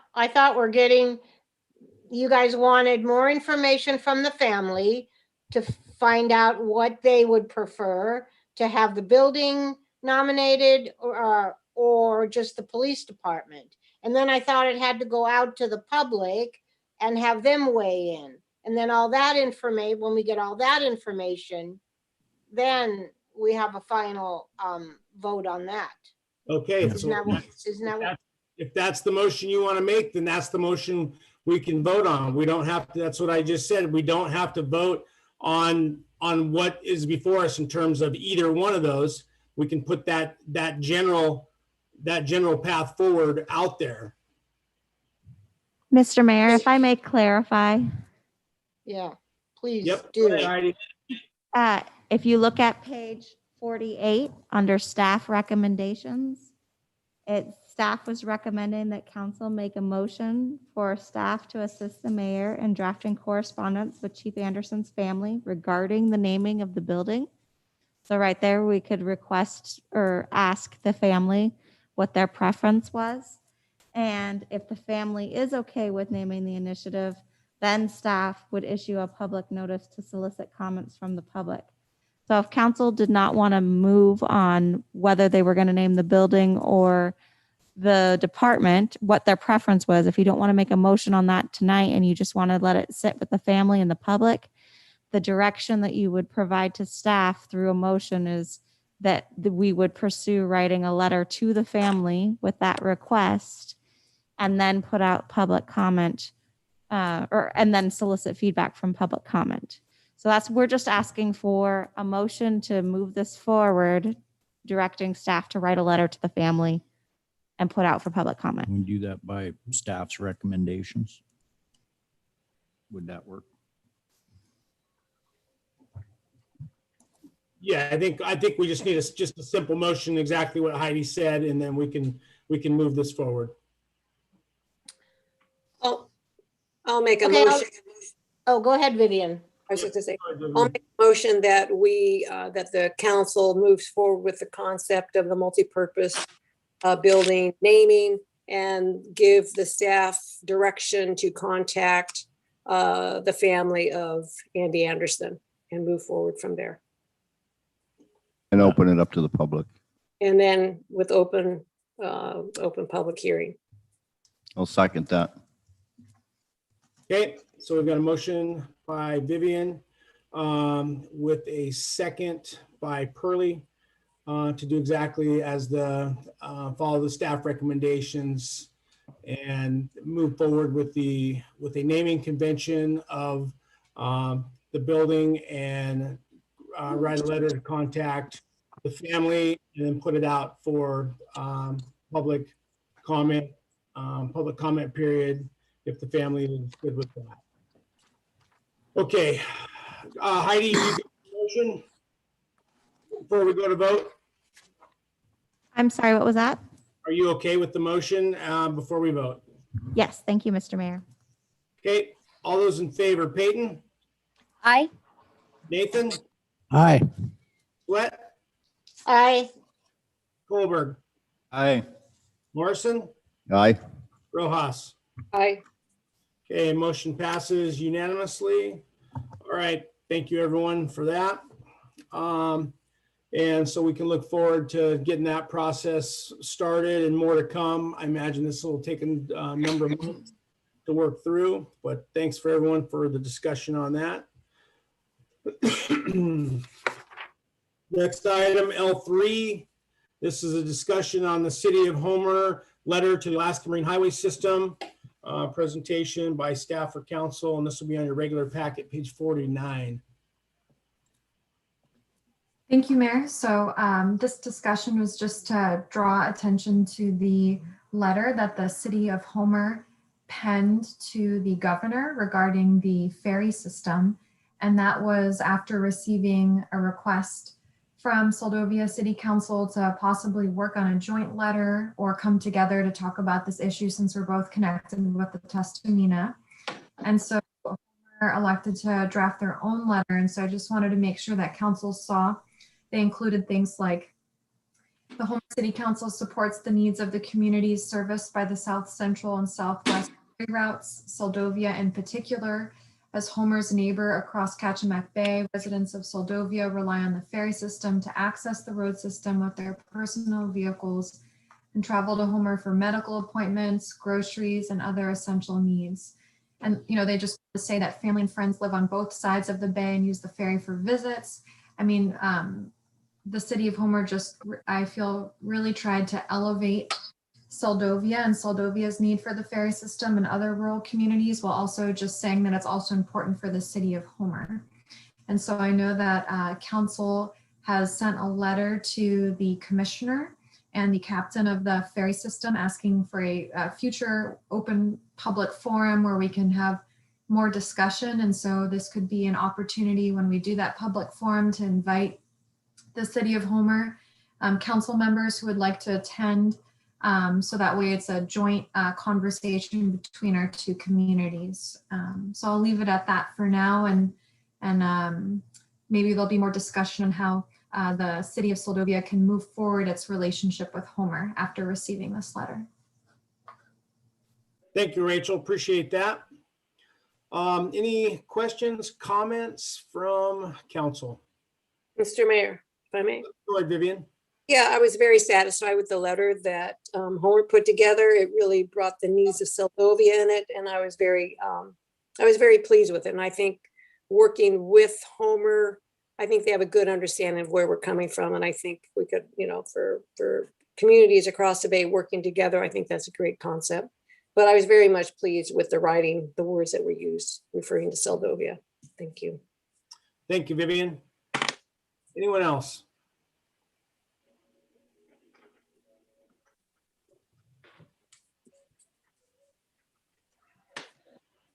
Okay, Heidi, we'll go to the public. Any comments from the public?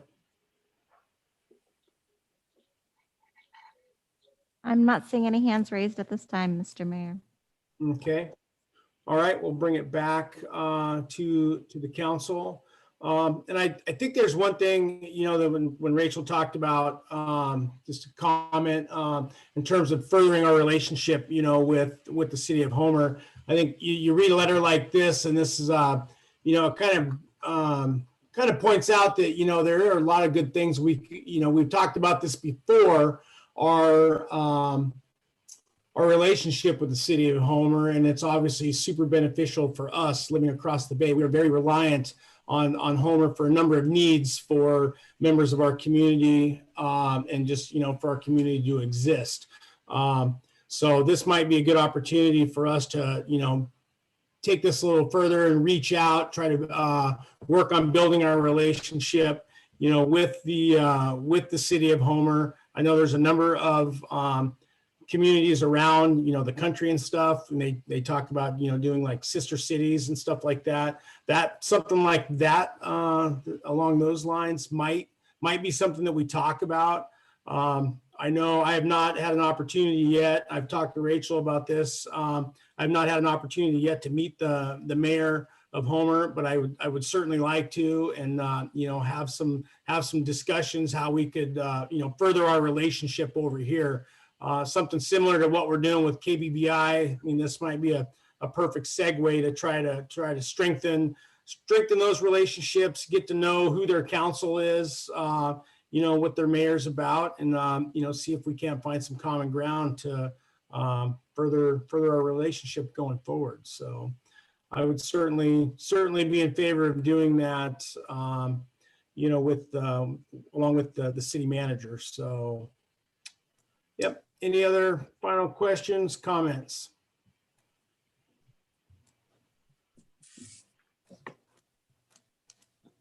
Yeah, Mr. Mayor.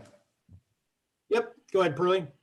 Yeah, I think this is a great idea. It's the more eyes and ears you have on a subject, and we can bounce ideas off each other. And I think it's a great idea. I'm all for it.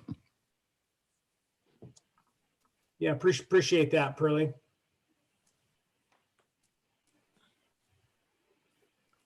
What are you looking for here? We need a motion to push this forward, or what are we looking for? Oh, I think it was tonight. It was just comments on the letter, and then maybe I would be, if you guys didn't have any objection, I would like to work with the city manager to try to reach out to the city of Homer and their administration to see if they're interested in trying to work with us. I know Rachel has had she knows a few of those folks over there well, so we would work with her as a perfect liaison to basically get our foot in the door with a few of those folks over there and make some introductions, and then see if at some point maybe we couldn't introduce, have a council member or their mayor attend one of our meetings in the future, just to kind of introduce who we are over here in Soldovia. I think that's an outstanding idea. I'd certainly be in support of that. Okay, no, I appreciate that. Mr. Mayor, Yep, go ahead, John. I think that's a great idea. I'm in support of it. I think we're going to get farther along with everything if we stand with people instead of in other cities rather than standing by ourselves. So I think it's a great idea. Good. Yeah, no, I appreciate that support, you guys. Yeah, so if there's no objections, then I'll work with the city manager, and we'll try to reach out, make some connections, and then report back, down the road here if we have any success. Good with that, Rachel? Volunteered you for one more thing. Sounds great. Okay, excellent. Okay, thank you, everyone. Appreciate that. It'll take us to our next item. That is L4. Discussion, sharing responses to the Soldovia City Council's 2021 priorities. Presentation by staff. Thank you, Mr. Mayor. This is on page 51 through 53 of your packet. I just wanted to supply this to the council after we asked for public comment both on the city's Facebook page and on the city website. We only received 9 comments back. It was open for about 3 weeks. And here, I'm just opening it up. And you'll see the responses vary. but 42.9% of the people were inside city limits. Oh no, sorry, I'm at the wrong spot.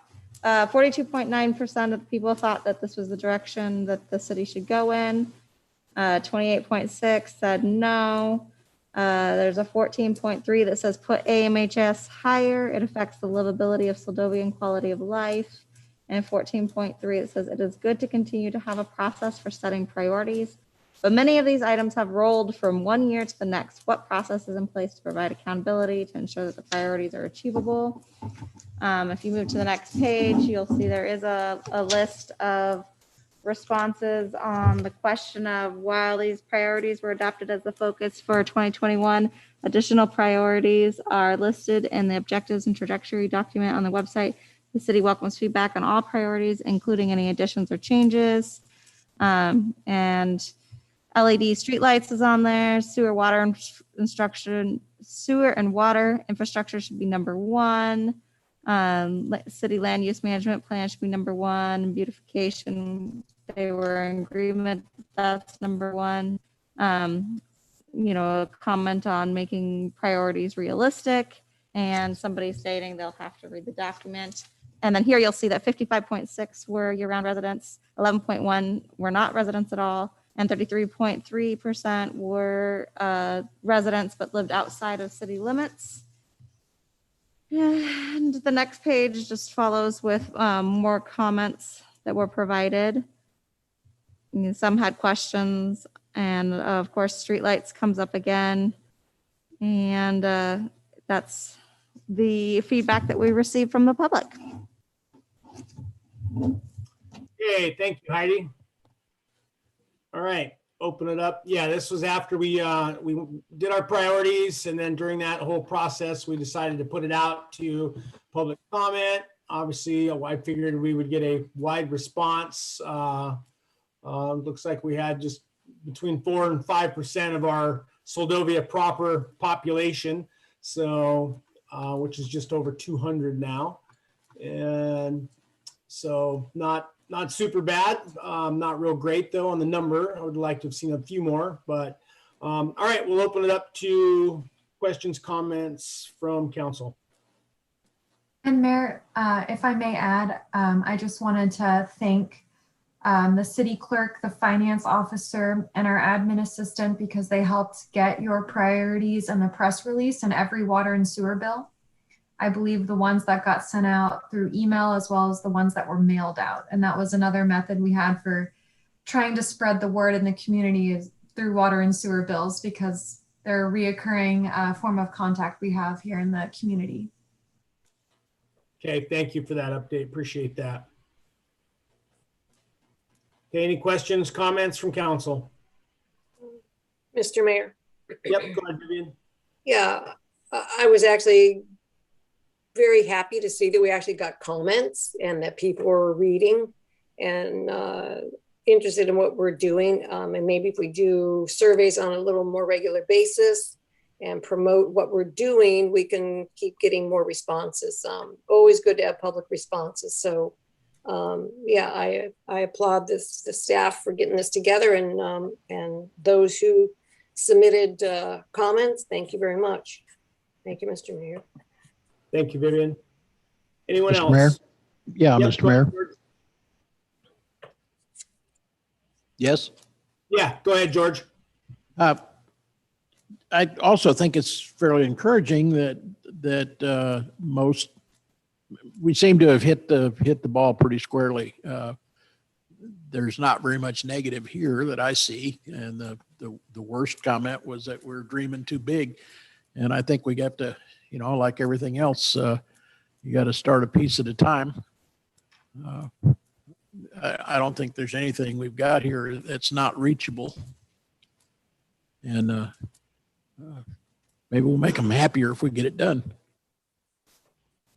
Yeah, that's a good point, and I think that's something that we really need to make sure that the public knows that. For those folks that attended those meetings, that was exactly the meat of some of our conversations about let's not put things on there. That's why we changed up a few things. Let's try to put some things on there that are attainable. And I think we've already made leaps and bounds over the last number of years just by the way we're doing this process. With the updates almost at every meeting now on something that we're working forward off of our priorities list, and we're the city staff and administration, that is their document to work for, to try to attain as many of these as possible. Like you said too, I mean, the one comment, if you're going to have priorities, at least make them realistic.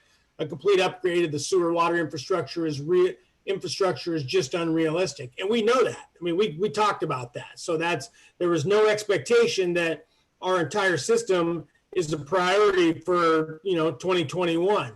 We know it's going to be a piecemeal effort, starting with pumps, this and that, getting our request out there in legislation, trying to get some help from the state, from the feds. We know it's going to be tens of millions of dollars to do an upgrade on that. So we just have to make sure we keep all the everything in context. So people do understand that, we've taken that into consideration, and that's important, the way we prioritize those, knowing that we're, hopefully not setting ourselves up for failure. So, Well, I think we made a great start by reducing the water usage by 75% or so, just by starting on refurbishing our water system. We've made a pretty doggone good start, I'd say. Yep. Yeah. Small steps. That's what it's going to take. So any other questions or comments? Yeah, I have one. Okay. Yeah, I agree with Vivian. I was glad to see some of this feedback. Obviously, for some reason, we're not getting people to the council meeting, but maybe if we send out a few more of these surveys every now and then, we will get more responses. So that's one way, I guess, of getting people to participate. Thanks. Yep. Thank you. Can I jump in? Yep. Go ahead, Harmony. Just say thank you to the city staff for getting that information out to the community and making them a part of the process. And I think it's great that we got community input. I lost my train of thought there. Yeah, I guess I lost what I was going to say. Anyways, I think it's great that we got some feedback on this, and I think that we're doing a good job. Oh, I was going to ask Rachel, is it okay for city council members to share the city link for the city council meetings? Can we share it on our personal Facebook page to encourage people to participate? Is that something that's acceptable to do? Through the mayor, I think if any council member or member of the public wants to advertise the meetings, that's great. I would encourage you not to limit that invitation to anybody. So, everyone is welcome to attend, just very warm and receptive to participation from everybody in your invite. And that would be great. Sure. So if we just went to the city page and shared that you guys are having a meeting and encouraging anybody who wants to participate via the information that you guys have already posted, that should be an adequate inclusion, correct? Yes, and I'll defer to the city clerk as our public information officer in case she has any comments, but from my perspective, any member of the public could do that. So I think that's just fine. Yep, Mr. Mayor, did you want me to comment on that, Mr. Mayor? Yeah, go ahead.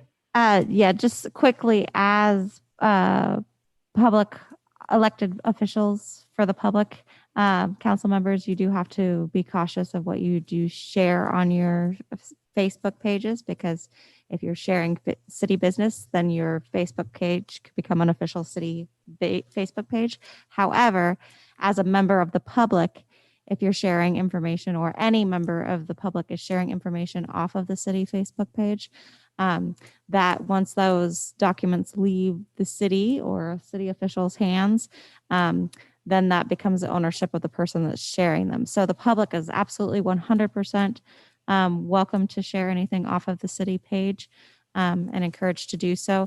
But I would caution council members, you don't want your Facebook page to be primarily city business, because then it becomes a city page. So if you're sharing it as a member of the public, just trying to get that encouragement, sure. But if you have an agenda or, city, something specific that you're trying to reach out and get to somebody based on the agenda, you might be crossing a line there. And we can talk about that further one-on-one if anybody needs, or I can give a memo for it. Can I clarify? So like we have a meeting tomorrow that you have posted on your page. If I shared it across from your page onto my page, just as an open invitation, it's copacetic, but if I start soliciting information, that's when it becomes murky. Is that what you're saying? Yes, Or yes, just- exactly. Okay. Yeah, if you're Okay. sharing something as a member of the community, hey, this is what the city is doing, come join. That's different than like, what do you guys think? Can give me your opinion? It's yes, two different things. Perfect. All right. Yeah, Mr. Okay. Mayor. Yep, go ahead. Yeah, I'm just, I'm excited about this thing we're doing now. I think it's going to open up to hopefully get more people to come into the meetings. Always been one of my goals, is to have more participation with our constituents. And whether it's something they agree with us or disagree with us, I think any input is definitely desired on my part, and I hope the rest of the council. And thank you for the staff, what they get done here, and for the people that wrote in and offered their opinions. I think it's great. I hope it encourages more. Thanks. Okay, thank you, Pearlie. Anyone else?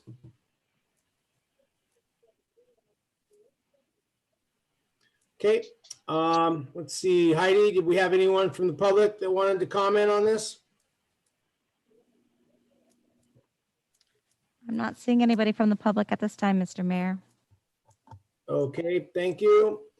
And so we'll bring it back to the council for final comments or any action. I don't think we really need to take any action on this tonight. It was a discussion, but any closing comments on this? Okay. All right. Well, I appreciate the staff sharing these responses with us, and I think it was worthwhile putting this out there. And then obviously at every one of our meetings, there's updates, whether it's through the city manager's report or a specific action item, like the KBBI, for instance, tonight. The public has got ample opportunity to see what we're doing with these priorities and how we're moving forward on them. So appreciate the update on that. That'll take us down to item L5, discussion, City of Seldovia policy for events and social gatherings at city facilities during COVID-19 pandemic. And this will be on page 54 through 57 of your packet.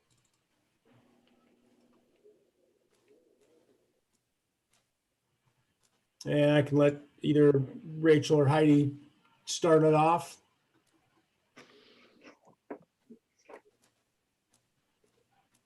Thank you, Mayor. So at the chamber meeting, the beginning of this month, the chamber wanted to have a discussion with the city concerning our policies of social gatherings or events on city property. And while discussing the policy document with them, there was focus on the 3 activities that are closed or cannot use city public property at this time.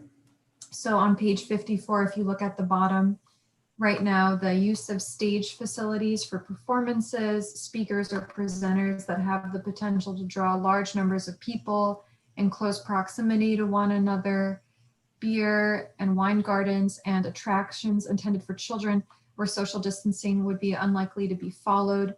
Those are the 3 that are currently prohibited. And so I believe this is just to have a discussion I know the mayor wanted to bring this topic up because this policy was developed when we were still like in the heat of the pandemic, and while the presence is still very strong and there are many concerns associated with COVID-19, perhaps council would want to take a different direction with this policy. So in your laydown packet, in addition to what you got, which is just our current social gatherings policy document that was adopted through resolution 21-03. In your laydown packet, you have the advisories that were issued from the governor concerning COVID-19 now that the state emergency declaration has expired. And you'll notice, Justin, the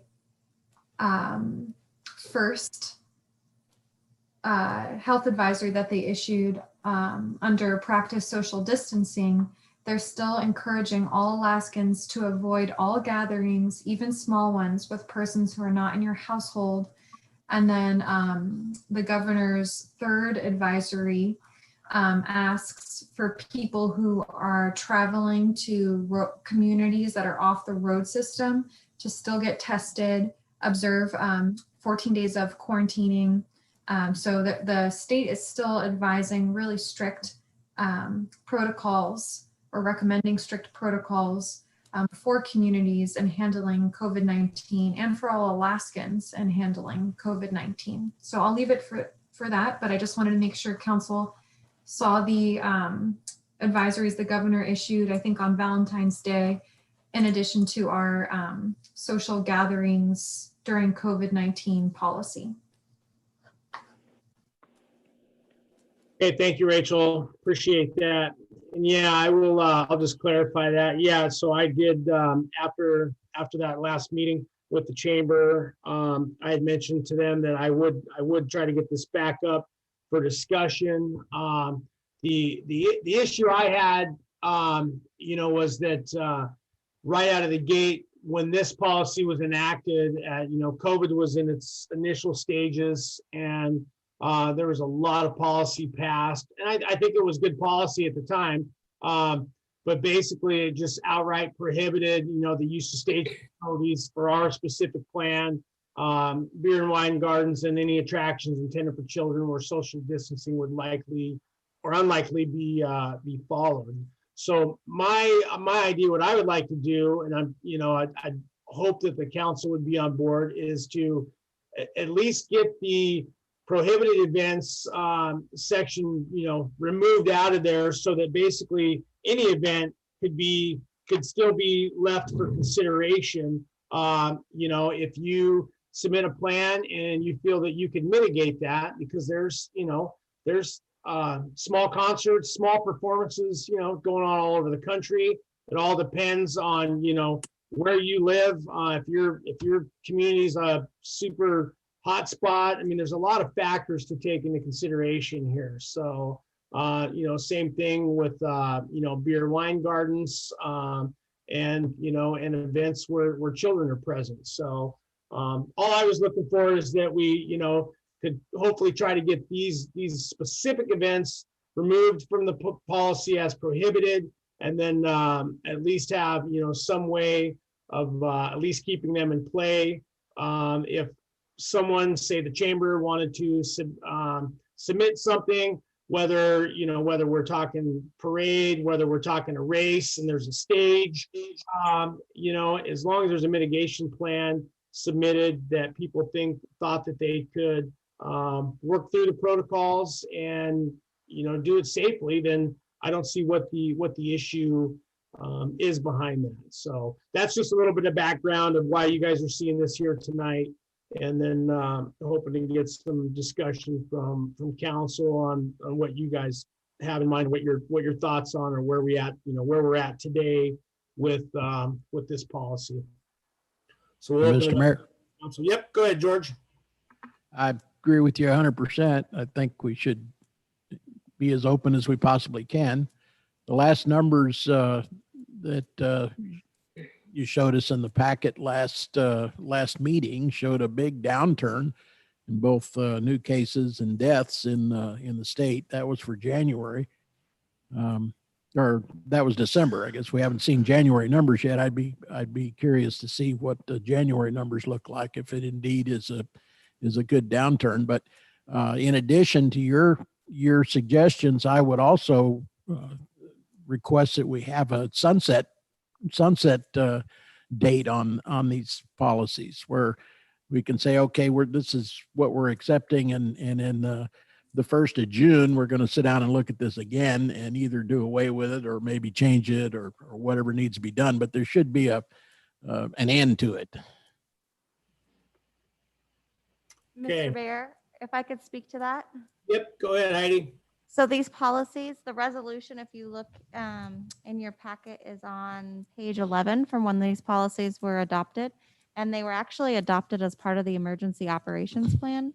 So with that in mind, I believe the sunset is when that emergency declaration goes away. You know, when there's no longer an emergency, this is just the emergency operation plan. When we're no longer operating out of this plan, then the policies no longer apply, if I'm understanding that correctly. So you're saying we're not going to be able to set an end to this. We'll have to abide by who CDC, state. Well, you could I'm not saying you can't set a sunset. I'm just saying they're already a part of the emergency operation plan. They're not standalone policies. They're already implemented in a bigger document. So we are already operating out of the emergency operation plan, which we won't hopefully forever be operating out of once we're no longer operating out of that emergency operation plan, because the disaster declaration is over or whatever the process is, ends where we are now. Then this policy will just be in the background in the emergency operation plan in case another future emergency takes place in the future. Well, that's why I'm saying that the end of it should be a reevaluation. I'm not saying we just say at the 1st of July it's over. We say on the 1st of July we're going to look at this again and see if it's still necessary or if we need to make changes to it. But there should be a positive time, an actual date that we're going to go back and look at this again. Right. I see what you're saying. I guess I was just trying to clarify that it's that they're not standalone policies. They're in the emergency operation plan as part of that toolkit for during an emergency. So they're not forever policies. Right. It still should allow us to have that flexibility, I think. Okay, thank you for clarifying that, Heidi. Okay, any other comments, questions? Mr. Mayor. Yep, go ahead, John. This comment is about a little bit of information I picked up today on a telephone call from somebody from out of state. And they said, Alaska made the news. We have the lowest rates of COVID. Out of all the states, Alaska is the best at fighting this so far. And other states are gonna want to think about changing and doing what Alaska is doing. And yeah, we can change things and stuff, but everybody says, oh, it's on a downslide. 3 weeks after it first happened, the first spike went up, and as soon as it started dropping, everybody's, oh, we beat the curve. It's going away. It's getting better. 5 weeks after that spike, you look and there's another one. And that's went over and over and over. And this last spike, 4,000 people a day died. And for every person that has it or had it, they've given it to a minimum of 18 people. So from the time the spike went and it started dropping, 5 weeks later, it's going to be at the top of another spike. And you can figure 50 or 60,000 a day. And then it's going to slow down and start dropping, and oh, it's getting better. It's not a flu. And people should stop thinking of it like a flu or like a cold or any other normal disease, because it is not. And yeah, we can change stuff and do things another way, but you just have to bear in mind that if things start going south, you need to bring it back in and change it, you know, make it a little bit harder to do stuff. If it isn't bad, yeah, relax a little bit and go. But just keep your alerts up, because if it starts getting worse, you really seriously need to put an end to all of the stuff and start going back to the mask and social distancing and no large gatherings. But if you look at it, the spikes go up and come down, go up and come down, go up, come down. And every time it starts down, everybody's like, oh, we're past it. How many spikes have we went through? This is just the last one. So that's my warning on the issue. Yeah, we can relax and do stuff, but just bear in mind that pay attention to what's going on. If it starts getting worse in 3 weeks, you'll know. So, but yeah, I agree. We can relax things, but I think we really need to pay attention to if it does start going back up really fast, you might want to think about just how relaxed you are. Well, That's all I have. I didn't say relax, I said reevaluate. And also, we still have a 99% survival rate for people under 70, I believe. And we've also made great strides in treatment. And we also have several different vaccines that are out and coming. The situation has changed, definitely has. And I think we should continue to reevaluate this at periodically. And definitely we'll be looking for new spikes, but we've got to learn how to live with this. It's going to be here. I thank you guys both for those comments. Anyone else? Mr. Mayor. Yep, go ahead. Yeah.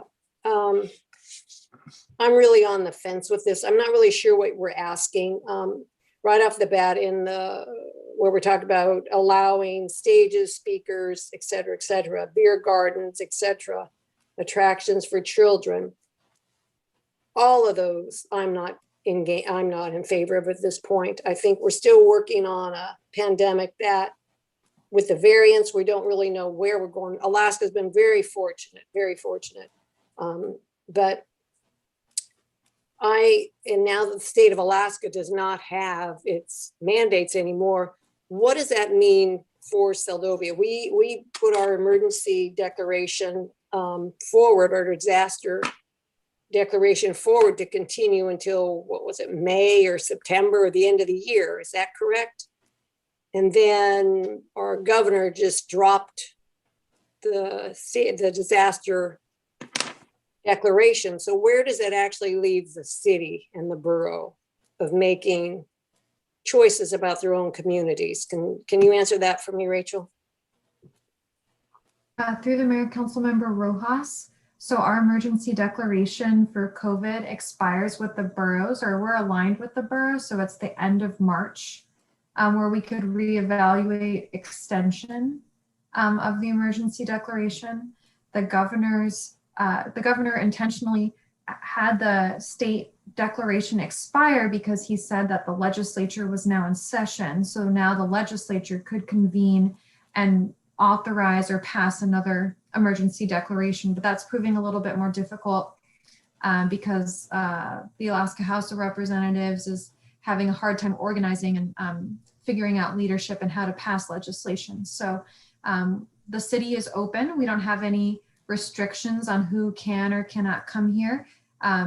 I think that initially we were following what the state was mandating or requesting or advising. So with this in place, I would assume the city would want to follow suit with the advisories that the state of Alaska has issued, but that's totally up to councils.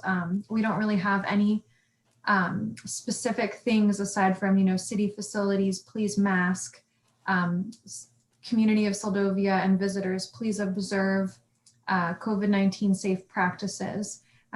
We don't really have anything in terms of teeth, like the city and borough of Juneau has mandated masking, and they can fine you if you don't wear your mask.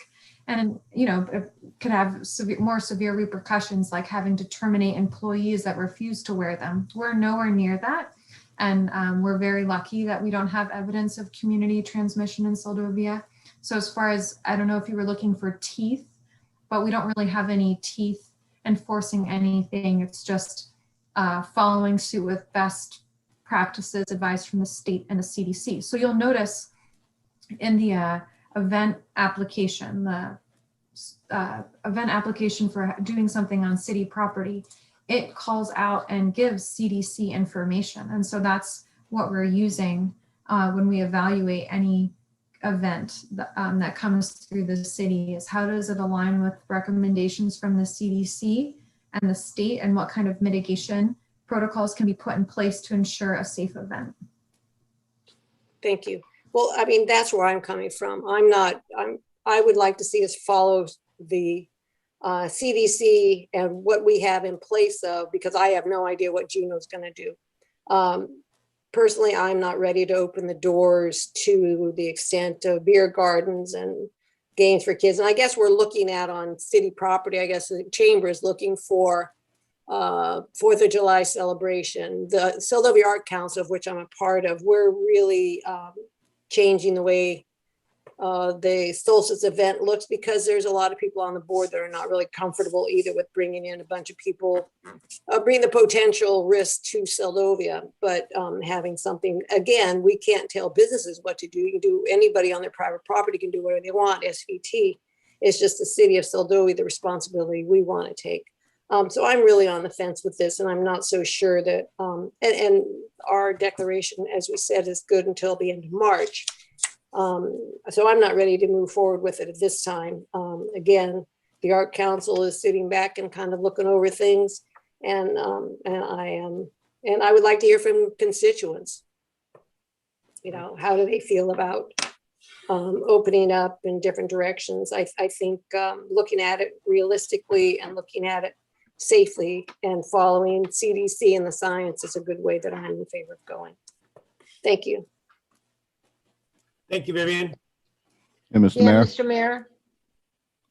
Yep, I think I heard Pearlie first there. yeah, I'm just wondering, thank you. If somebody applied for a permit to have a beer garden or a concert or something of that effect, if it's not mandatory that we follow the state's guidelines, if I understood that right, that it's up to us. So if there is an application come in, we could make a decision on what was allowed. Am I clear on that? So that's the whole crux of this right now. On this plan, there was only, we have a process through this plan to allow for any number of events on city property, as long as there's a mitigation plan submitted.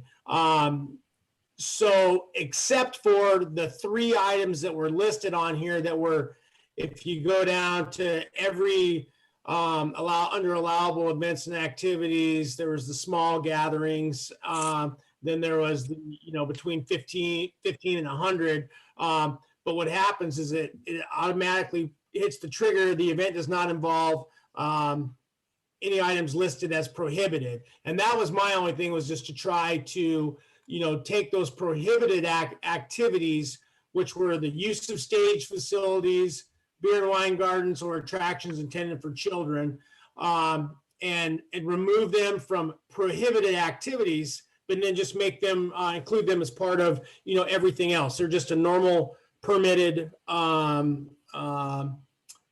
basically a normal permitted activity along with everything else. So if someone wanted to try to do that, we would still have to see a mitigation plan that met all the aspects of the policy that the council approved last year. Thank you. I would hope that we would be lenient on the gathering of children. We do allow them to go to school, and I think that's great. I think that could be something that might help these kids do that, if they could do a few bean tosses or whatever, beanbag tosses or games. I'm all for that. Thanks. So you answered my question. Okay, thank you, Pearlie. Bobby, Yeah, I'm kind of on the edge with this too. I agree with Vivian. I just really don't know whether or not it's really in our best interest to open everything up wide. I understand where if these prohibited events turn into events that people can do, like you said, they still need a plan to make sure they have everything covered, and I don't know. We do have a responsibility to the city and the folks that live here, to be as cautious and as just to still protect people. I don't know which way to go either on this. Anyway, thanks. okay, anyone else? May I, Mayor Campbell? Yep, go ahead, Harmony. I agree with your proposal to change the language from prohibited activities to activities that could be included upon review. I don't like the idea of putting prohibitive language there. I also think that we should have a really clear end date for these policies. I don't think that going forward that it should be our policy that we prohibit people to. I mean, I understand that that's not what this is, but I do like the idea of having an end date, a clearly defined end for these actions. But I also think that this should be opened up to the public for review. I think that our community has the right to weigh in on what they're comfortable with allowing us to do. I may know that's not quite the word I'm looking for, but I agree that this should be opened up for more direct community input. That's what I've got. Okay, thank you, Harmony. I appreciate that. Any other questions, comments before we go to the public? Okay, we'll go. Heidi, anyone, any public comments? Anyone from the public with their hand raised? Yes, Mr. Mayor, we have a Miss Crystal Collier at this time. Okay, Thank you very much. I have two hats I would like to wear tonight, and one is the Chamber of Commerce. And I would like to say that I would hope that the City Council would give due consideration to looking at events that could occur on city property. Obviously, last year, events did occur in the 4th of July timeframe that were on private property, including a beer garden at the Linwood Bar. So I'm not sure that the city has ever had a beer garden on city property, so I'm not quite sure what one that one relates to. But that did occur last 4th of July, as well as the tribe having events on tribal property. And they were what we consider very successful. We didn't bring COVID to town. Our boat, the Seldovia Bay Ferry, has hauled over 8,000 passengers last year with bringing no COVID to town. And when you look at the science of COVID, if you want to weigh in on the science part, you will see that the CDC restrictions have been diminishing, including quarantine time, isolation time, testing, and obviously testing is available in Seldovia if anybody is concerned about it. Seldovia Village Tribe does it 5 days a week. And we also have brought the vaccine to town. So we have all of those things going for us. And I think because you can see that the state of Alaska has loosened their restrictions, I think things are changing. And I think the community should change before we lose the summer.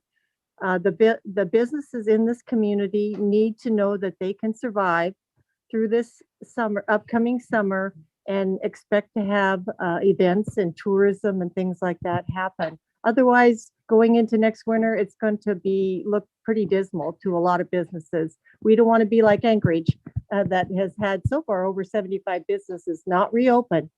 Saldovia cannot afford that. So I would just ask for you guys to really reconsider that. I don't believe that anybody would do it in a way that wasn't safe, because we're all at risk here. So I think you just have to trust people to have good judgment and to follow the rules that are in place and just move forward in that direction. I think that herd immunity is coming. There is a lot of vaccines going around Alaska. Now I realize people can come from the lower 48 also, but there still is the ability to test at the airport and things like that. And testing is available in Saldovia. So I think if we could just think about moving forward into the summer, we still got a few more months yet, and to make some good parameters for businesses to make plans, because if you can't make plans and advertise for them, then the summer is lost. Thank you. Thank you, Crystal. I appreciate your comments. Anyone else, Heidi, from the public? I'm not seeing anybody at this time, Mr. Mayor. Okay, we'll go ahead and bring it back to council. And I'll just say, I wasn't sure, where. I knew I wanted to get this open for discussion tonight, and I know there's some concern, about having, more of the public weigh in. And I see we're kind of, split on where the lines are being drawn here. So I'm not sure. So I guess back to what Heidi said initially too about, this plan. So there is some language in this plan where it said, or this policy that said this policy shall be in effect until such time that is amended or repealed either by the Saldovia City Council or the city manager. So obviously the city manager probably wouldn't repeal it without direction from council, I would assume. But what happens? So our emergency declaration expires on the end of March. So I'm assuming we're going to have some very spirited discussion forthcoming here in the near future. Some of that may be predicated on what the borough is going to do. Now, have we had any insight yet, Rachel or Heidi? Have you guys heard anything from the borough what their thought process is? And I don't know when their closest borough assembly meeting is. I know Willie Dunn's going to be here next meeting. Probably a good opportunity to talk with him about that as well. Yeah, so Mayor Campbell, I did email the emergency manager, Dan Nelson, for feedback on what the borough is doing, and I haven't heard back yet, but I have been in touch with them, and I can share that feedback with council at our meeting. And so if you wanted to amend this policy, we could do it through resolution, since the policy was adopted by resolution. So we could bring it before council at the next meeting if you wanted to call a vote on amending the policy by removing those 3 items. We can delay it to when our emergency declaration expires, or somewhere in between then. Okay. I would like, for me, and again, this isn't the end all, but I think, there's been some good discussion tonight about, we're going to have to make something, there's certainly the virus isn't going away overnight. I think we've all learned a lot in the last, it's been a year now, and we've learned a tremendous amount about, the virus itself, and then how it affects people, who's affected, and how it impacts the communities that we specifically live in. Every community is different. So I'm just looking for a little bit more flexibility. I would definitely be, in favor of, I've heard some concern, about having the public be able to, weigh in a little bit more on this. So my thoughts would be, I would be for bringing it back at the next meeting in the form of a resolution to amend this policy, and then have a little bit more information at that meeting as well about, what plans we have in place right now that actually, are going to go away or will no longer be applicable if we do not have our emergency declaration in place. So what I'm hearing is that, I mean, I don't know why.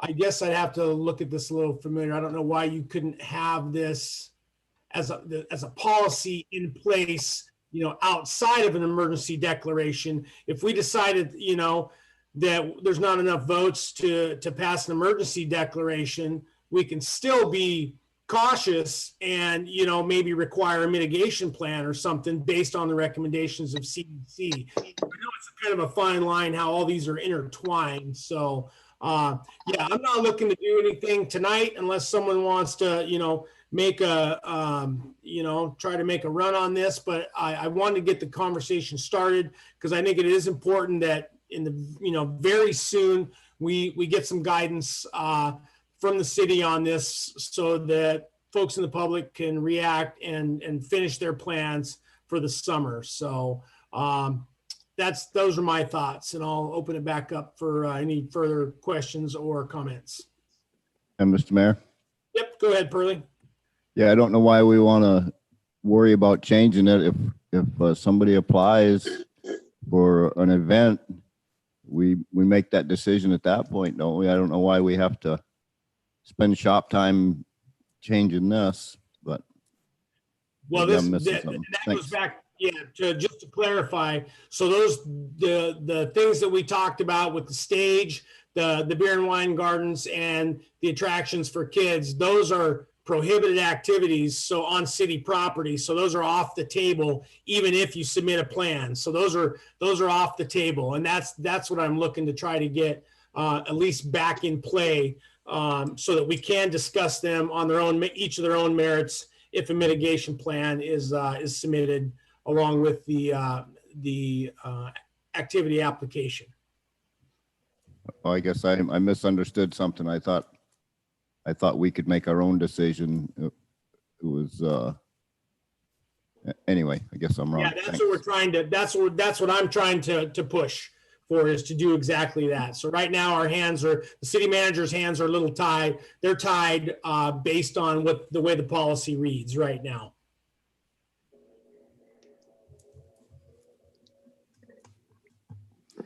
I say, Question, comment?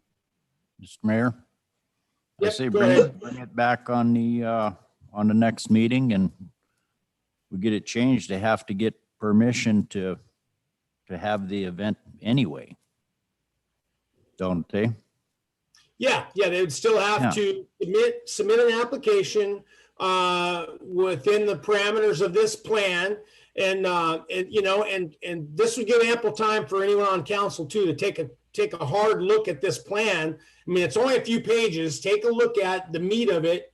And if there's something else at that meeting that you want to amend, that would be the time to amend it. The staff could bring it back in the resolution form, showing the, what we're looking to amend. And then we could have, further discussion, public comment, and then, take some final action at that meeting. And again, I would like to have a little more information from staff on how all these are intertwined and in the ramifications of once we don't have an emergency declaration in place anymore, what really happens at that point. Any objection from anyone on moving forward with that kind of that thought process?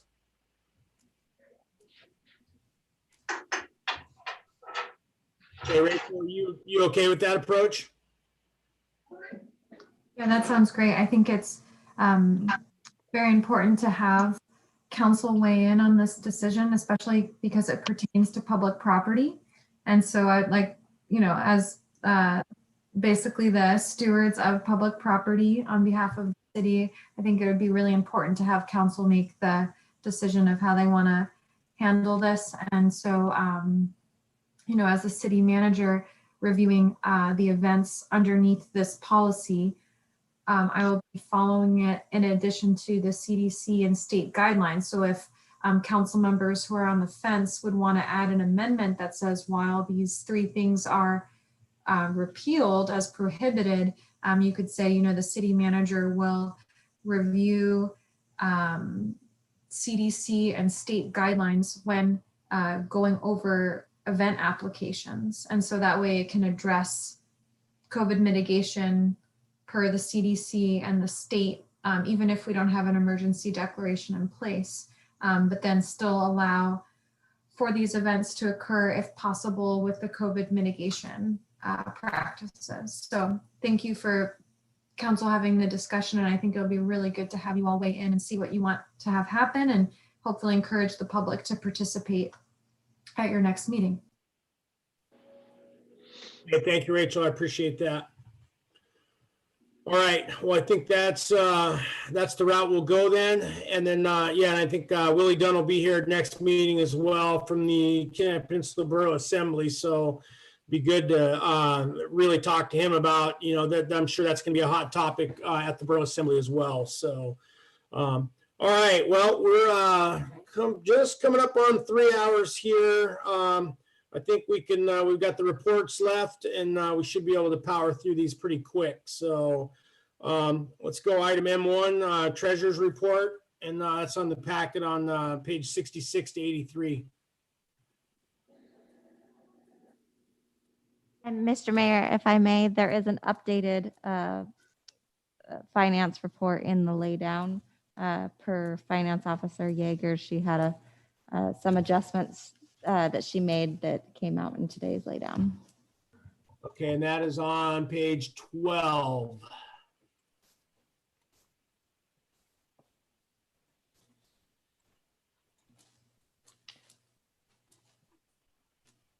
Okay, and let's see, Jan, you want to go ahead and give us just a quick overview?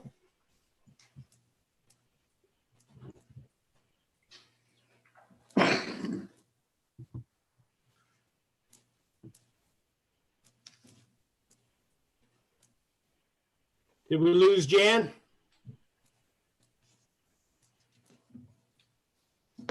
It says she's here, but we can't hear her. I don't know if she's muted or, yep, looks like she's playing with the mute button now. Yeah, playing with the mute button. Might be the audio on her computer if she can hear us.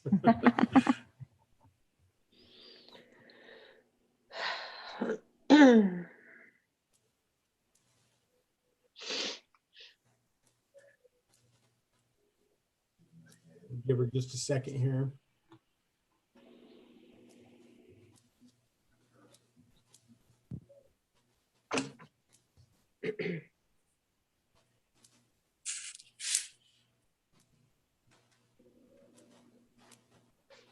I'm getting a message from her that she's not muted, but we cannot hear you, Jan. So I don't know if you have a mic volume on your computer, maybe you want to check that.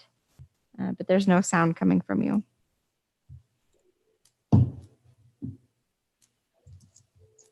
Why don't we, maybe while Jan's trying, let's so we can keep moving here. Let's skip ahead to Rachel, and we'll jump into the CM report. Great, thank you, Mayor. So in addition to the city manager's report that was in your packet, I wanted to let you know that there are a few other updates to share. So council was curious about the multi-purpose building generator. Our operator, Jordan Cameron, had a chance to look at the generator, figure out exactly what it's powering. They now have it so that the circulating pump with the boiler works when the generator is turned on. They have a power saver for e-dispatch, so when we lose power, e-dispatch doesn't go out.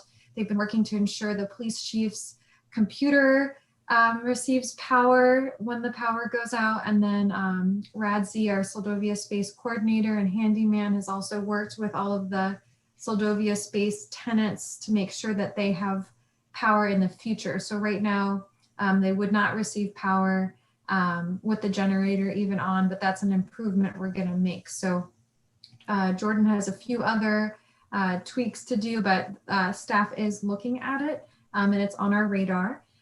Also about Soldovia Space, I had a chance to talk with Dr. Marlowe, who SVT helps bring over to the community for veterinarian services.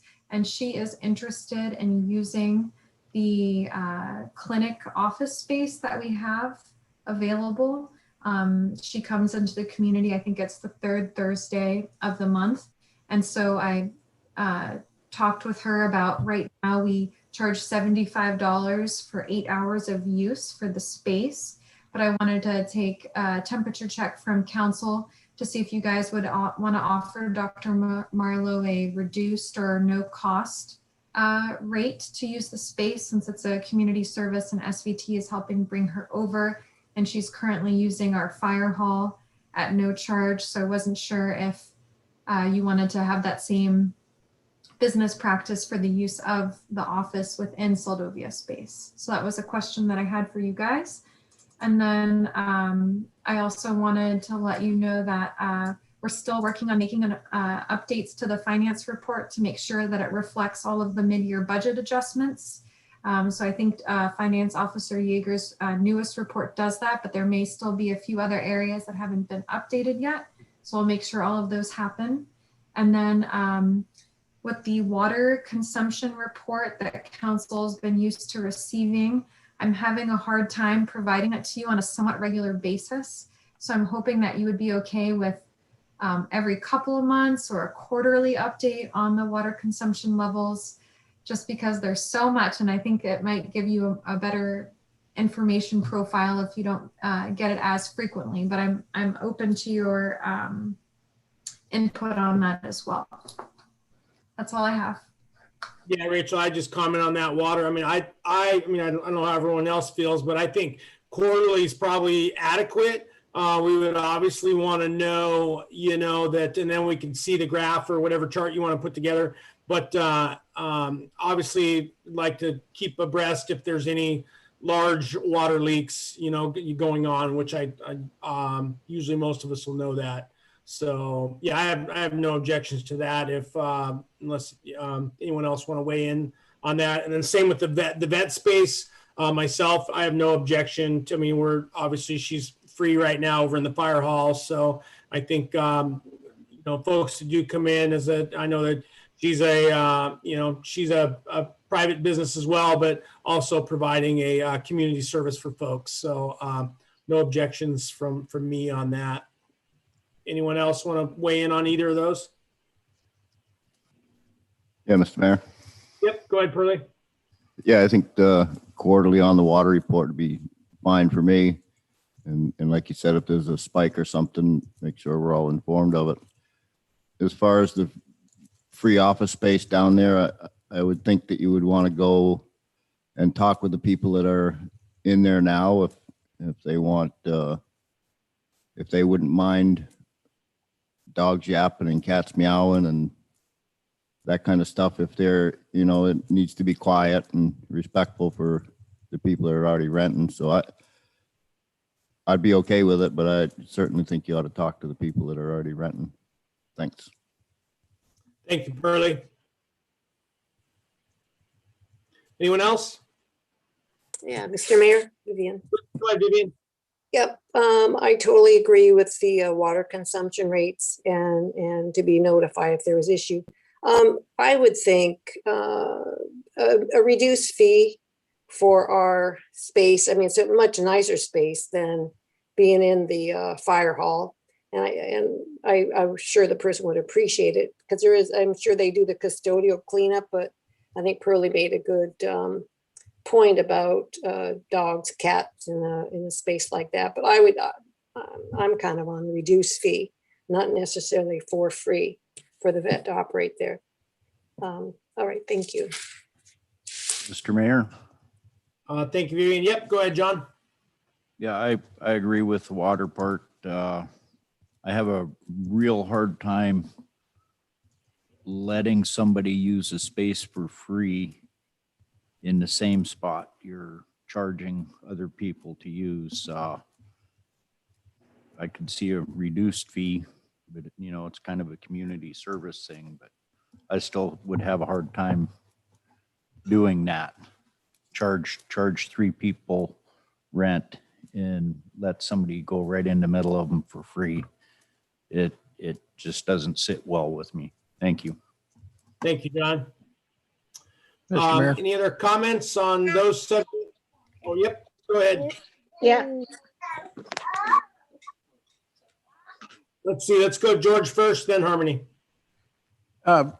Is the vet charging for services while she's here? Through the mayor, council member Nathan, yes, I asked her and I asked, are your rates low, like set intentionally low for the community? And the doctor said no, but she's gotten feedback from the community that her rates are very fair. I'm sorry, I have some racket coverage up. Would you say that again, please? You bet. So I spoke with Dr. Marlowe and she does charge for her services. And when I was asking if, she does a reduced rate because it's a community service, she said no. However, she's gotten feedback from the community that her rates are fair for what she provides. Well, I'd say if she's charging, then we should charge her maybe a reduced rate, but the points about other people paying rent there in the same building are well taken.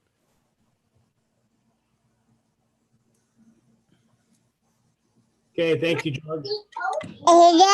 Harmony, go ahead. Yeah, I just would echo the same things that my fellow council members have said, that a quarterly report barring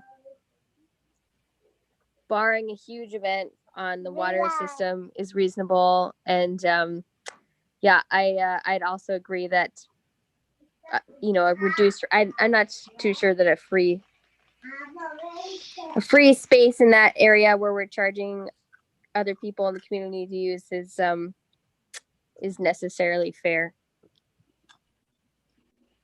Okay, I don't know if anybody else she broke up on my end. Could you guys hear when she talked about the fee? yeah, I heard her. Okay, it must have just been mine. Okay, would she say yes or no on a reduced fee? She'd like to see a reduced fee. Okay, It's well, only fair. I've been keeping score, so And that's 4. And That's I've got a 4. comment. Looks like a reduced fee it is. I've got a comment. Yep, go ahead. Yeah, I agree with the water consumption report. I think we need it. We need to keep getting it, and definitely if we have some kind of event, but I don't think we need it, really, really frequently. The quarterly is fine. And I have a question. So which room would you be putting her into? Would you be putting her into the old exam room, Rachel? Mr. Mayor, may I take this? Yeah, go ahead.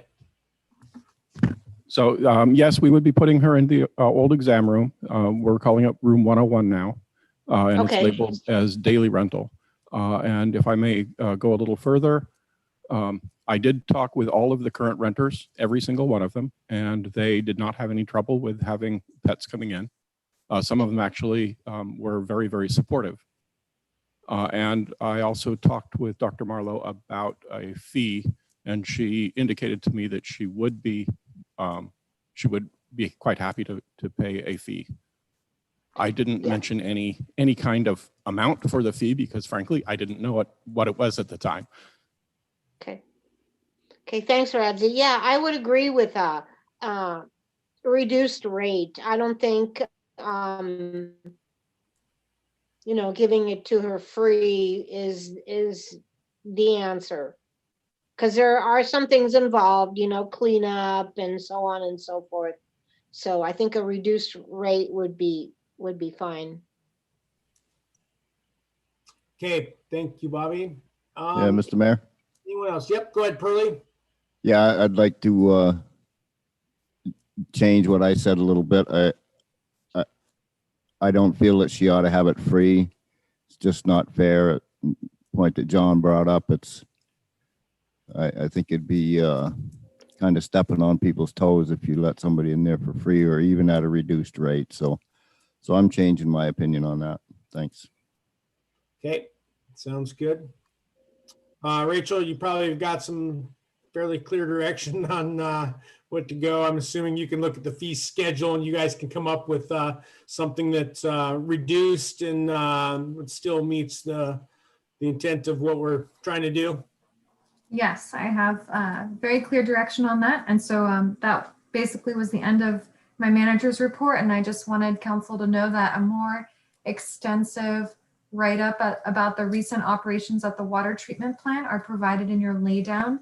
And I've been in communication with the state to work through the deficiencies and troubleshooting of our water treatment plant operations so that we can avoid or minimize what happened at the plant the last few weeks. So if you want a more thorough analysis and breakdown of that, make sure to read your laydown packet. Okay, sounds good. Appreciate that. Okay, any other questions, comments for the city manager on any other items on the CM report? I have a couple of nitpicky things. Yep. Go ahead, Harmony. Sure. In her list of boards, of local boards, I'm not sure she's aware that the village also has a volunteer fire department. It's the Barbara Heights Fire Department. And I don't know what our current status of communication is with them, but when reaching out to SVT, if you want to extend an invitation to the Barbara Heights Fire Department, I think would be a good idea. And then, yeah, I was just wondering what the status on reinstating the Parks and Rec board is. Well, it's because of trash cans. Yeah. Yep. Go ahead, Those are great. Rachel. Those are great comments, Councilmember Payton. So the list that's in your packet, Laurel Hiltz provided that to me, and we can certainly add the Barbara Heights Volunteer Fire Department to that list. And I was asking council too for feedback on, do you want to invite everybody that's on this list for presentations? So it'd be great to get direction on that. And then in terms of the Parks and Recreation Committee, if you wanted to reinstate that, I would need direction from the council so that I can work with the city clerk to determine the next steps. And then I'm also curious if we can involve the SOC, since the city is responsible for managing the staff at the SOC, if they could perhaps help us with our Parks and Rec efforts, so we wouldn't necessarily need to reinstate a committee, or that they could help us with the committee. So that's just to follow up that on your comments, Councilmember Payton. How do you mean have the SOC? Can you clarify that for me? Yes, so the city has an agreement with the borough to help the SOC be here in Soldovia. And can I? Our responsibilities as a city just fall to managing the staff and supporting the staff that are there. And in turn, we receive a compensation. But since we have the SOC and they've helped with trail work and parks work and beautification in the past, I wonder if we could, because our contract with them is expiring this summer, I wonder if when we have contract renegotiations for the city supporting the SOC, if we could incorporate responsibilities or duties that fall under Parks and Recreation, if they would be interested in that.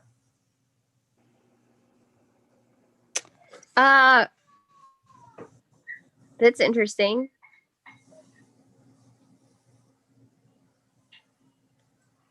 Right. If it's possible, it's just something I'm curious about in terms of capacity. Right. Well, I ran the SOC for just over a year. And the way it's structured now, the way the duties are divided, that might be something that the coordinator could put together. You're talking about the coordinator helping to coordinate events, but you're not saying that they would necessarily be in charge of the actual physical implementation of Parks and Rec's duties. Through the mayor, Councilmember Payton, I'm open. It's just an idea that crossed my mind in order to build the city's relationship with the SOC. So But we can totally leave them out of the conversation, and council, if there was a formal motion, could reinstate the Parks and Rec committee. I would need to work with the city clerk to see what that looks like and how we've run that committee in the past. But we can totally go that route as well.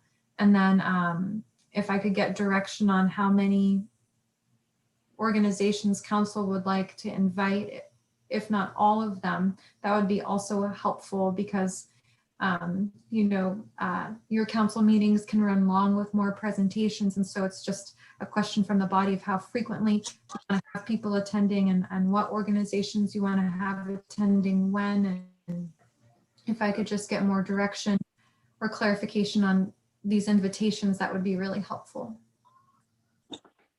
If I may interject really quick there too, Mayor Campbell. When I submitted my letter intending that we do invite all those people, and Laurel did supply that at the chamber meeting, I wasn't intending that we invite everybody to present at the same time.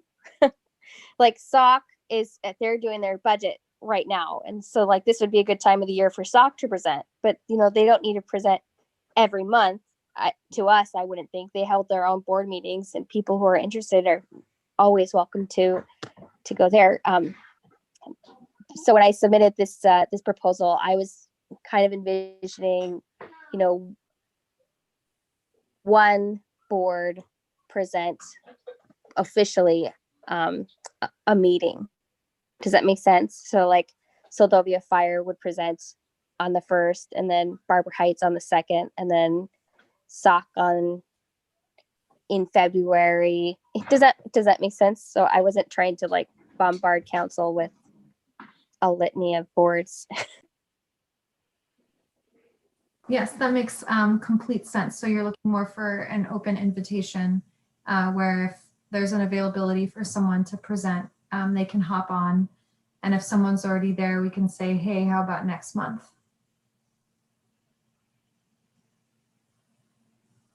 I like that plan. Something that's somewhat organized, and then so where we don't overload and stack the schedule either. I think that's what you're looking for, right, Harmony? Yes, absolutely. It's much more reasonable. And then can we go ahead and just get that the Parks and Rec Board, the reestablishment of that as an agenda item, standalone item for next meeting, so that we can go ahead and talk about that and get some formal action taken at that meeting?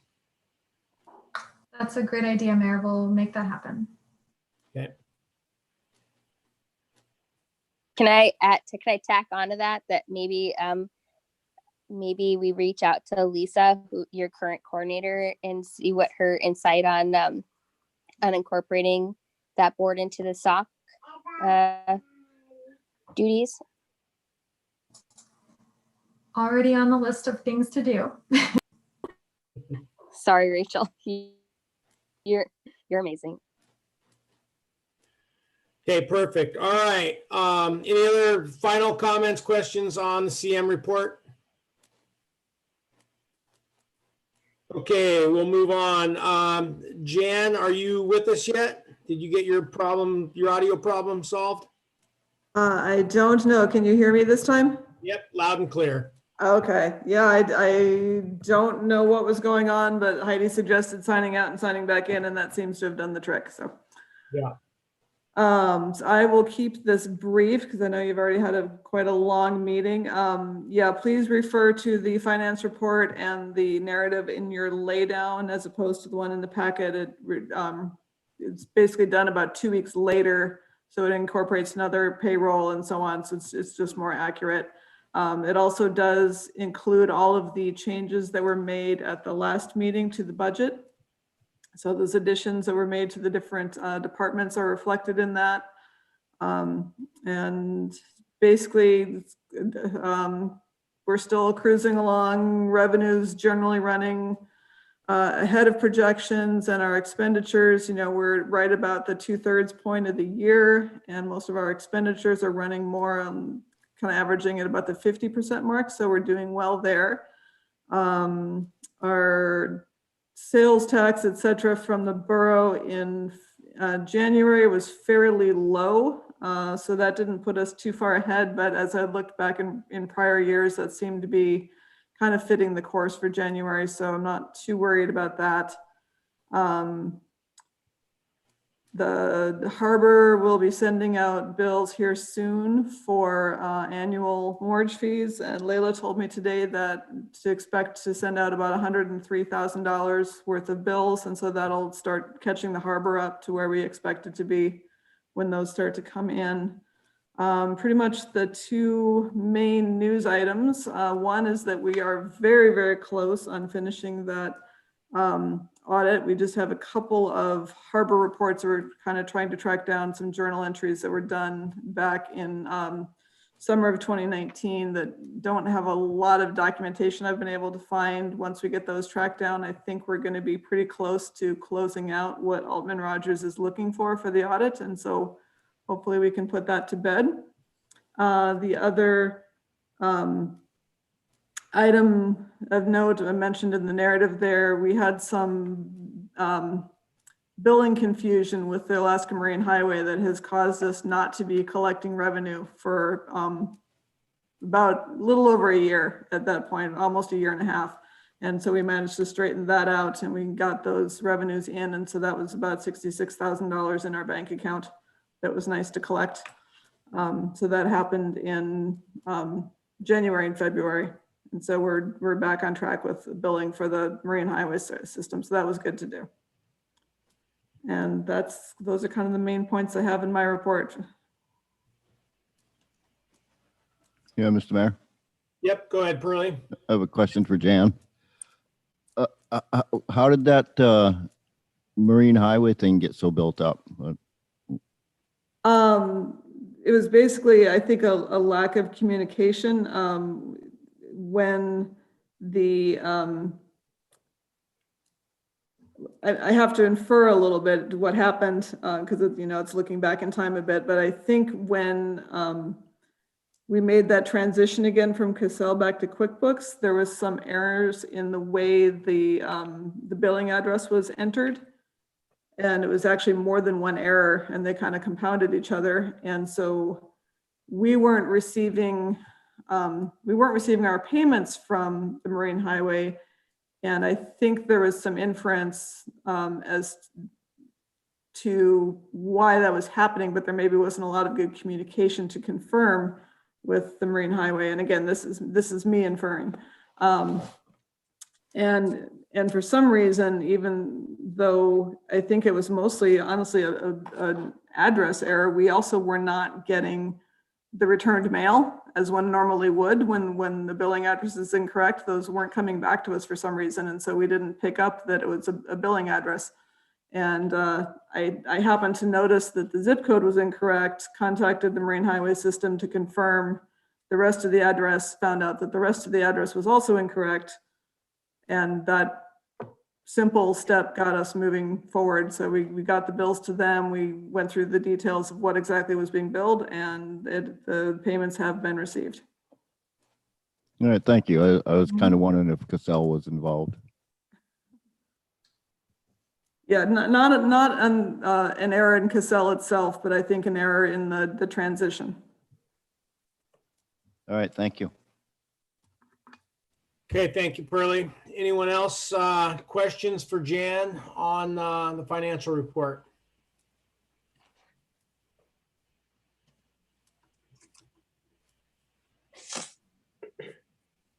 Okay, all right, Jan.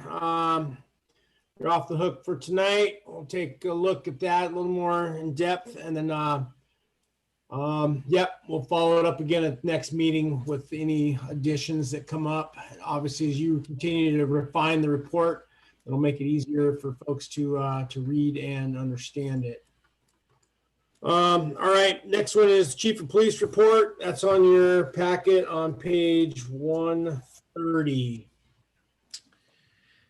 Thanks, Mr. Mayor. So those that don't know, this last month I got back on, I've been gone for about a month of Police Academy in Sitka. Just a little explanation on that. This was a shortened academy for people that have experience, more to get them back up to Learn Alaska was way of doing it. There's and be certified here. And I just got back on the 14th and have been back. But I was glad to, while I was there, that I was able to help out. I still had answered a few phone calls from some concerned citizens, mostly passed them on to the troopers they dealt with them, and want to express my gratitude to them. They've been really good in helping us out. And I hope that in the future we can keep that relations up with them, because they're a great resource for us, and they were a great help. They did kid me and told me that I can't leave because they handled a few more calls than they were expecting. But yeah, it was good in that way.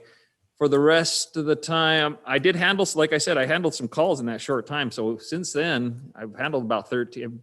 I've had about 13 calls of service that I've handled, even with being gone. So you also know, like I wrote down a thing, I have been fixing up the police office, and I'm working on mine. It's getting better. I was able to paint it, and still got a lot more to go on it, but invite anyone who would like to come by. Please come over.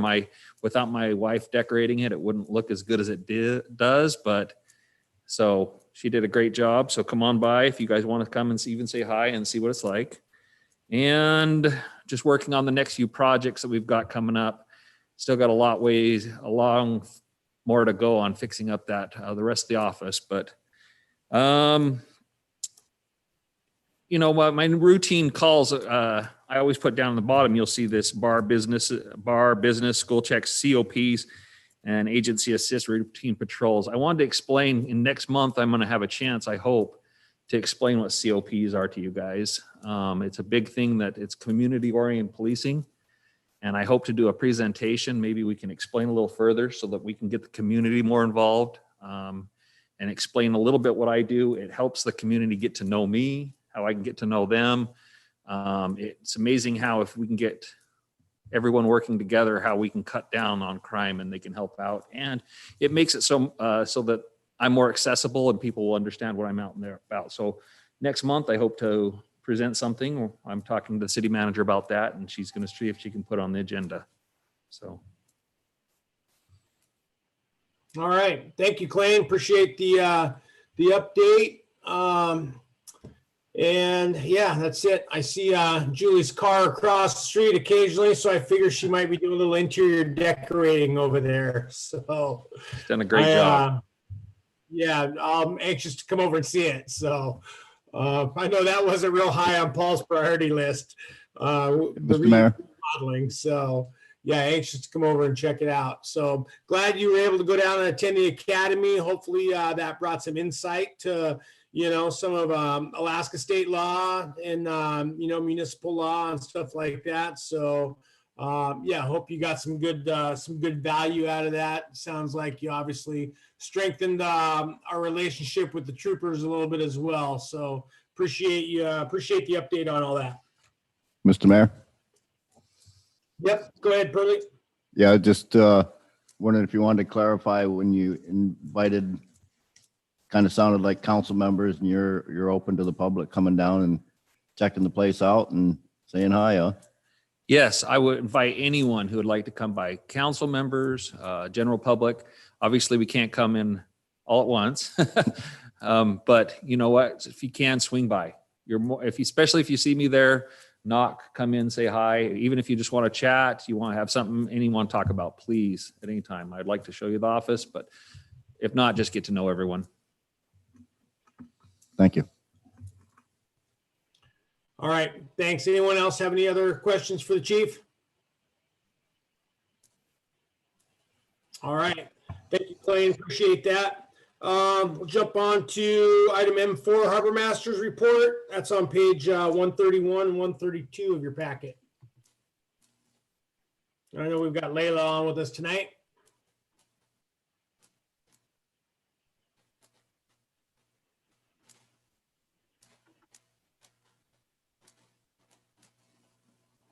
Layla, did you have any comments or want to give a quick overview? So I don't know if you guys had a chance to review it all, but we do have something interesting, and that is the Safari Club is interested in supporting our bear-proof trash containers. Cool. Very cool. So I put like a little at the end of the report, if you guys want to all take a chance to look at that. The middle of this week, they have another board meeting. So by the end of this week, we should have an answer if they will support and fund that. Wow, that's interesting. How did you come across that? So the state sent a kind of a grouped, like itemized deal of who to reach out to Rachel. And so I started reaching out to all the entities, and on ongoing projects, it also lists working with Friends of Kachemak Bay State Park. And so I reached out to them first, and apparently they actually will fund bear-proof storage containers for like food for where there's camping available. And so we are actually on the Kachemak Bay Water Trail. And so they're in the process of looking to see if we can get bear-proof food storage containers for the outside beach. That was by pure accident. But next on the list was the Safari Club, and they are very interested in this project. So hopefully we'll have an answer from them by the end of this week. When they asked our time frame, I just kind of told them before the bears wake up and we have time to put them in the ground. Well, good. That's that's good feedback. That's good feedback and good to hear. So maybe we'll get some partnering with those guys, and yeah, that'd be good to see. Yeah, so hopefully we'll be getting food containers and some trash cans. Good deal. Did you have any other highlights that you want to know? You've got a lot of things in here, your ongoing projects, completed projects. Any highlights that you want to just touch on? Well, today the installation started in the kiosks. So that has been started. So hopefully by the end of tomorrow or the next day, the installation will be done and we can step it up to the beadboard on the walls for the kiosks. Okay, good. And Mayor, it's Rachel here, just to add on to the Harbor Master's report. The city has also reached out to SVT to see if they could support our efforts of bear safe trash receptacles, and they also are interested. And so it'd be great, because these things are so expensive, if we could like space out the costs or the impact of getting them. And SVT may have access to grants where they have an educational component, so we could feature council or even our trash collectors, Jeff and Greg, if they would be interested, in addition to SVT staff kind of talking about bear safe trash protocols. And then we could even see if that grant could help us get trash cans itself with SVT. So I just wanted to give that a shout out as well, that we're also working on that front, partnering with SVT to get more of those bear trash cans too. All right. Well, that's exciting. That's good. I know there's a number of folks in the community that are going to be super happy to hear about, all of the progress on the bear-proof containers, trash cans, anything we can do to help alleviate some of the problems we've had in the last couple of years, especially last year. So that's good to hear. Appreciate you guys and your efforts on keeping that moving forward. Looks like we also have, so have we finally sold the X-ray machine? Is that a done deal, Layla? $1,000 to the winner? So we have successfully sold that thing again for $1,000, and we are waiting to hear from the newest bidder. So far, I have not had any luck, and Gov Deals is actually reaching out to them now. They're still responsible for paying that $1,000. we'll see where it goes from here. If not, we're going to move to the next phase, which is dismantling it in-house and just disposing of it. And we're not going to re-auction it at all after this point in time if this does not work out. Okay. All right. Now, appreciate the update. Anyone else from council have any questions, comments for Layla? Yeah, I have one. Hey, Layla, is there anything I can use off that X-ray machine for yard art? For yard art, I wouldn't suggest that. None of it is very cool looking. Okay, just checking. Thanks. Probably also radioactive too, so. All right, we're almost done. We Any will other be comment? we would be working with the state of Alaska to properly dispose of that. Yep, I assumed as much. So I'm sure there's some could be some hazardous waste involved with that. All right, let's see, item M5, Public Works Report. That's our last one. It's on page 133 of the packet.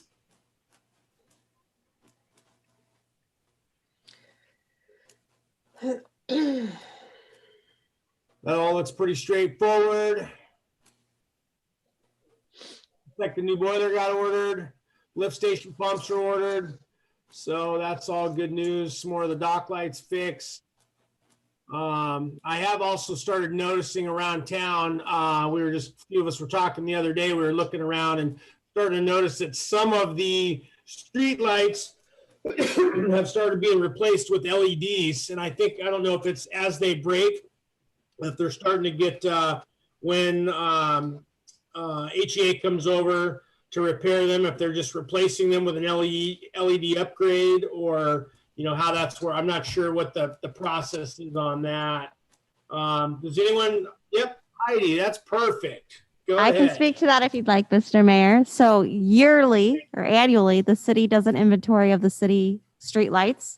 And I did that, I think must have been end of September, early October. And we email out to HEA a request for which streetlights need to be repaired. And so as the year goes, if you see any lights that they won't come over for just one. There's just one that's out up here off of Fulmore Avenue on the backside of Susan Lake. But they will come over if there are a few out. We pay for those replacements, but that's part of we talked to them a few years ago about doing a whole overall city upgrade for LED lights. And there was a whole payment plan, big process.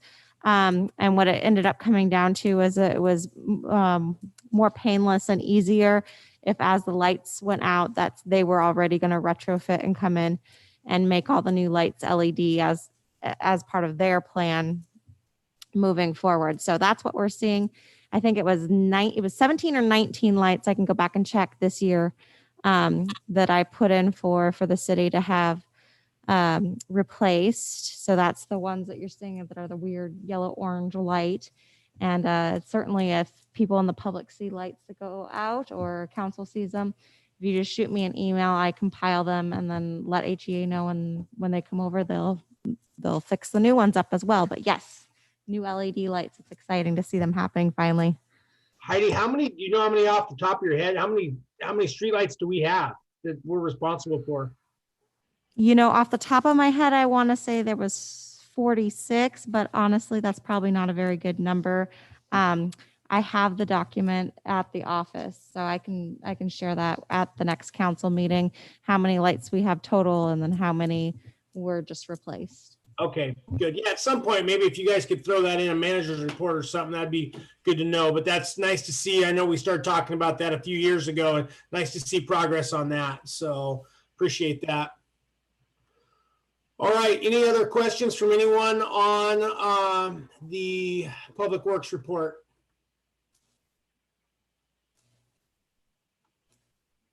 Okay, nope, sounds good. All right, let's see here. That is probably it. Item N, informational items not requiring action, none. No executive session. And finally, item P, council and mayor comments concerning items not on the agenda. And we'll start off with Peyton. Our city staff is amazing. You guys do so much. Just looking at what our public work guys do, they accomplish so much. And I know the ladies in the office are just always under the gun. I just really appreciate you guys. I appreciate the public outreach that you guys do and try to incorporate as much community input as you can. And you guys are great. I really appreciate you. Thank you, Harmony. George. Well, it was a pretty good meeting, sure long enough. I'd like to congratulate Rachel at finding a nice place to live here in Seldovia. We're sure happy to hear that, and I hope it fits you well. Thank you, George. Sweat. Yeah, I want to thank all the city staff for all the hard work, and Rachel, you're doing a great job. And thanks to all the council members for all your input. Goldberg. Thank staff, do a great job. Council, it's a good meeting. Thank you. Thanks, John. Morrison. Your mic's off, Pearly. Oh, sorry. Yep, there Yeah, you just go. thank the staff and thanks HEA for their update. That's always nice to hear that, and sure glad they're taking the effort to be involved. Nice to have the chief back, and thanks. Great meeting. Thank you, Pearly. Rojas. Yeah, it's a great meeting by everyone. I want to thank the staff, do a fabulous job. Layla, good job always finding different things that need to be done. Rachel, fantastic. Long enough meeting, I agree. Thank you. Thank you, Vivian. All right, yep, I'll just keep it short. Yep, same thing. Thanks to everyone. Appreciate all the spirited comments and debate tonight. And then thanks to the staff for all of the information. There's no lack of information. So we tried to keep it relatively short, 3 hours and 43 minutes, not short. But again, a lot of important stuff to talk about, good discussion. So next meeting will be held on Monday, March 8th at 6 p.m. and I'll need a motion to adjourn. Motion to adjourn. Second. Any objection? No objection. We are adjourned. Okay. Thanks, everyone. Good night. Have a good night. Good night. Good night. Good night, everybody.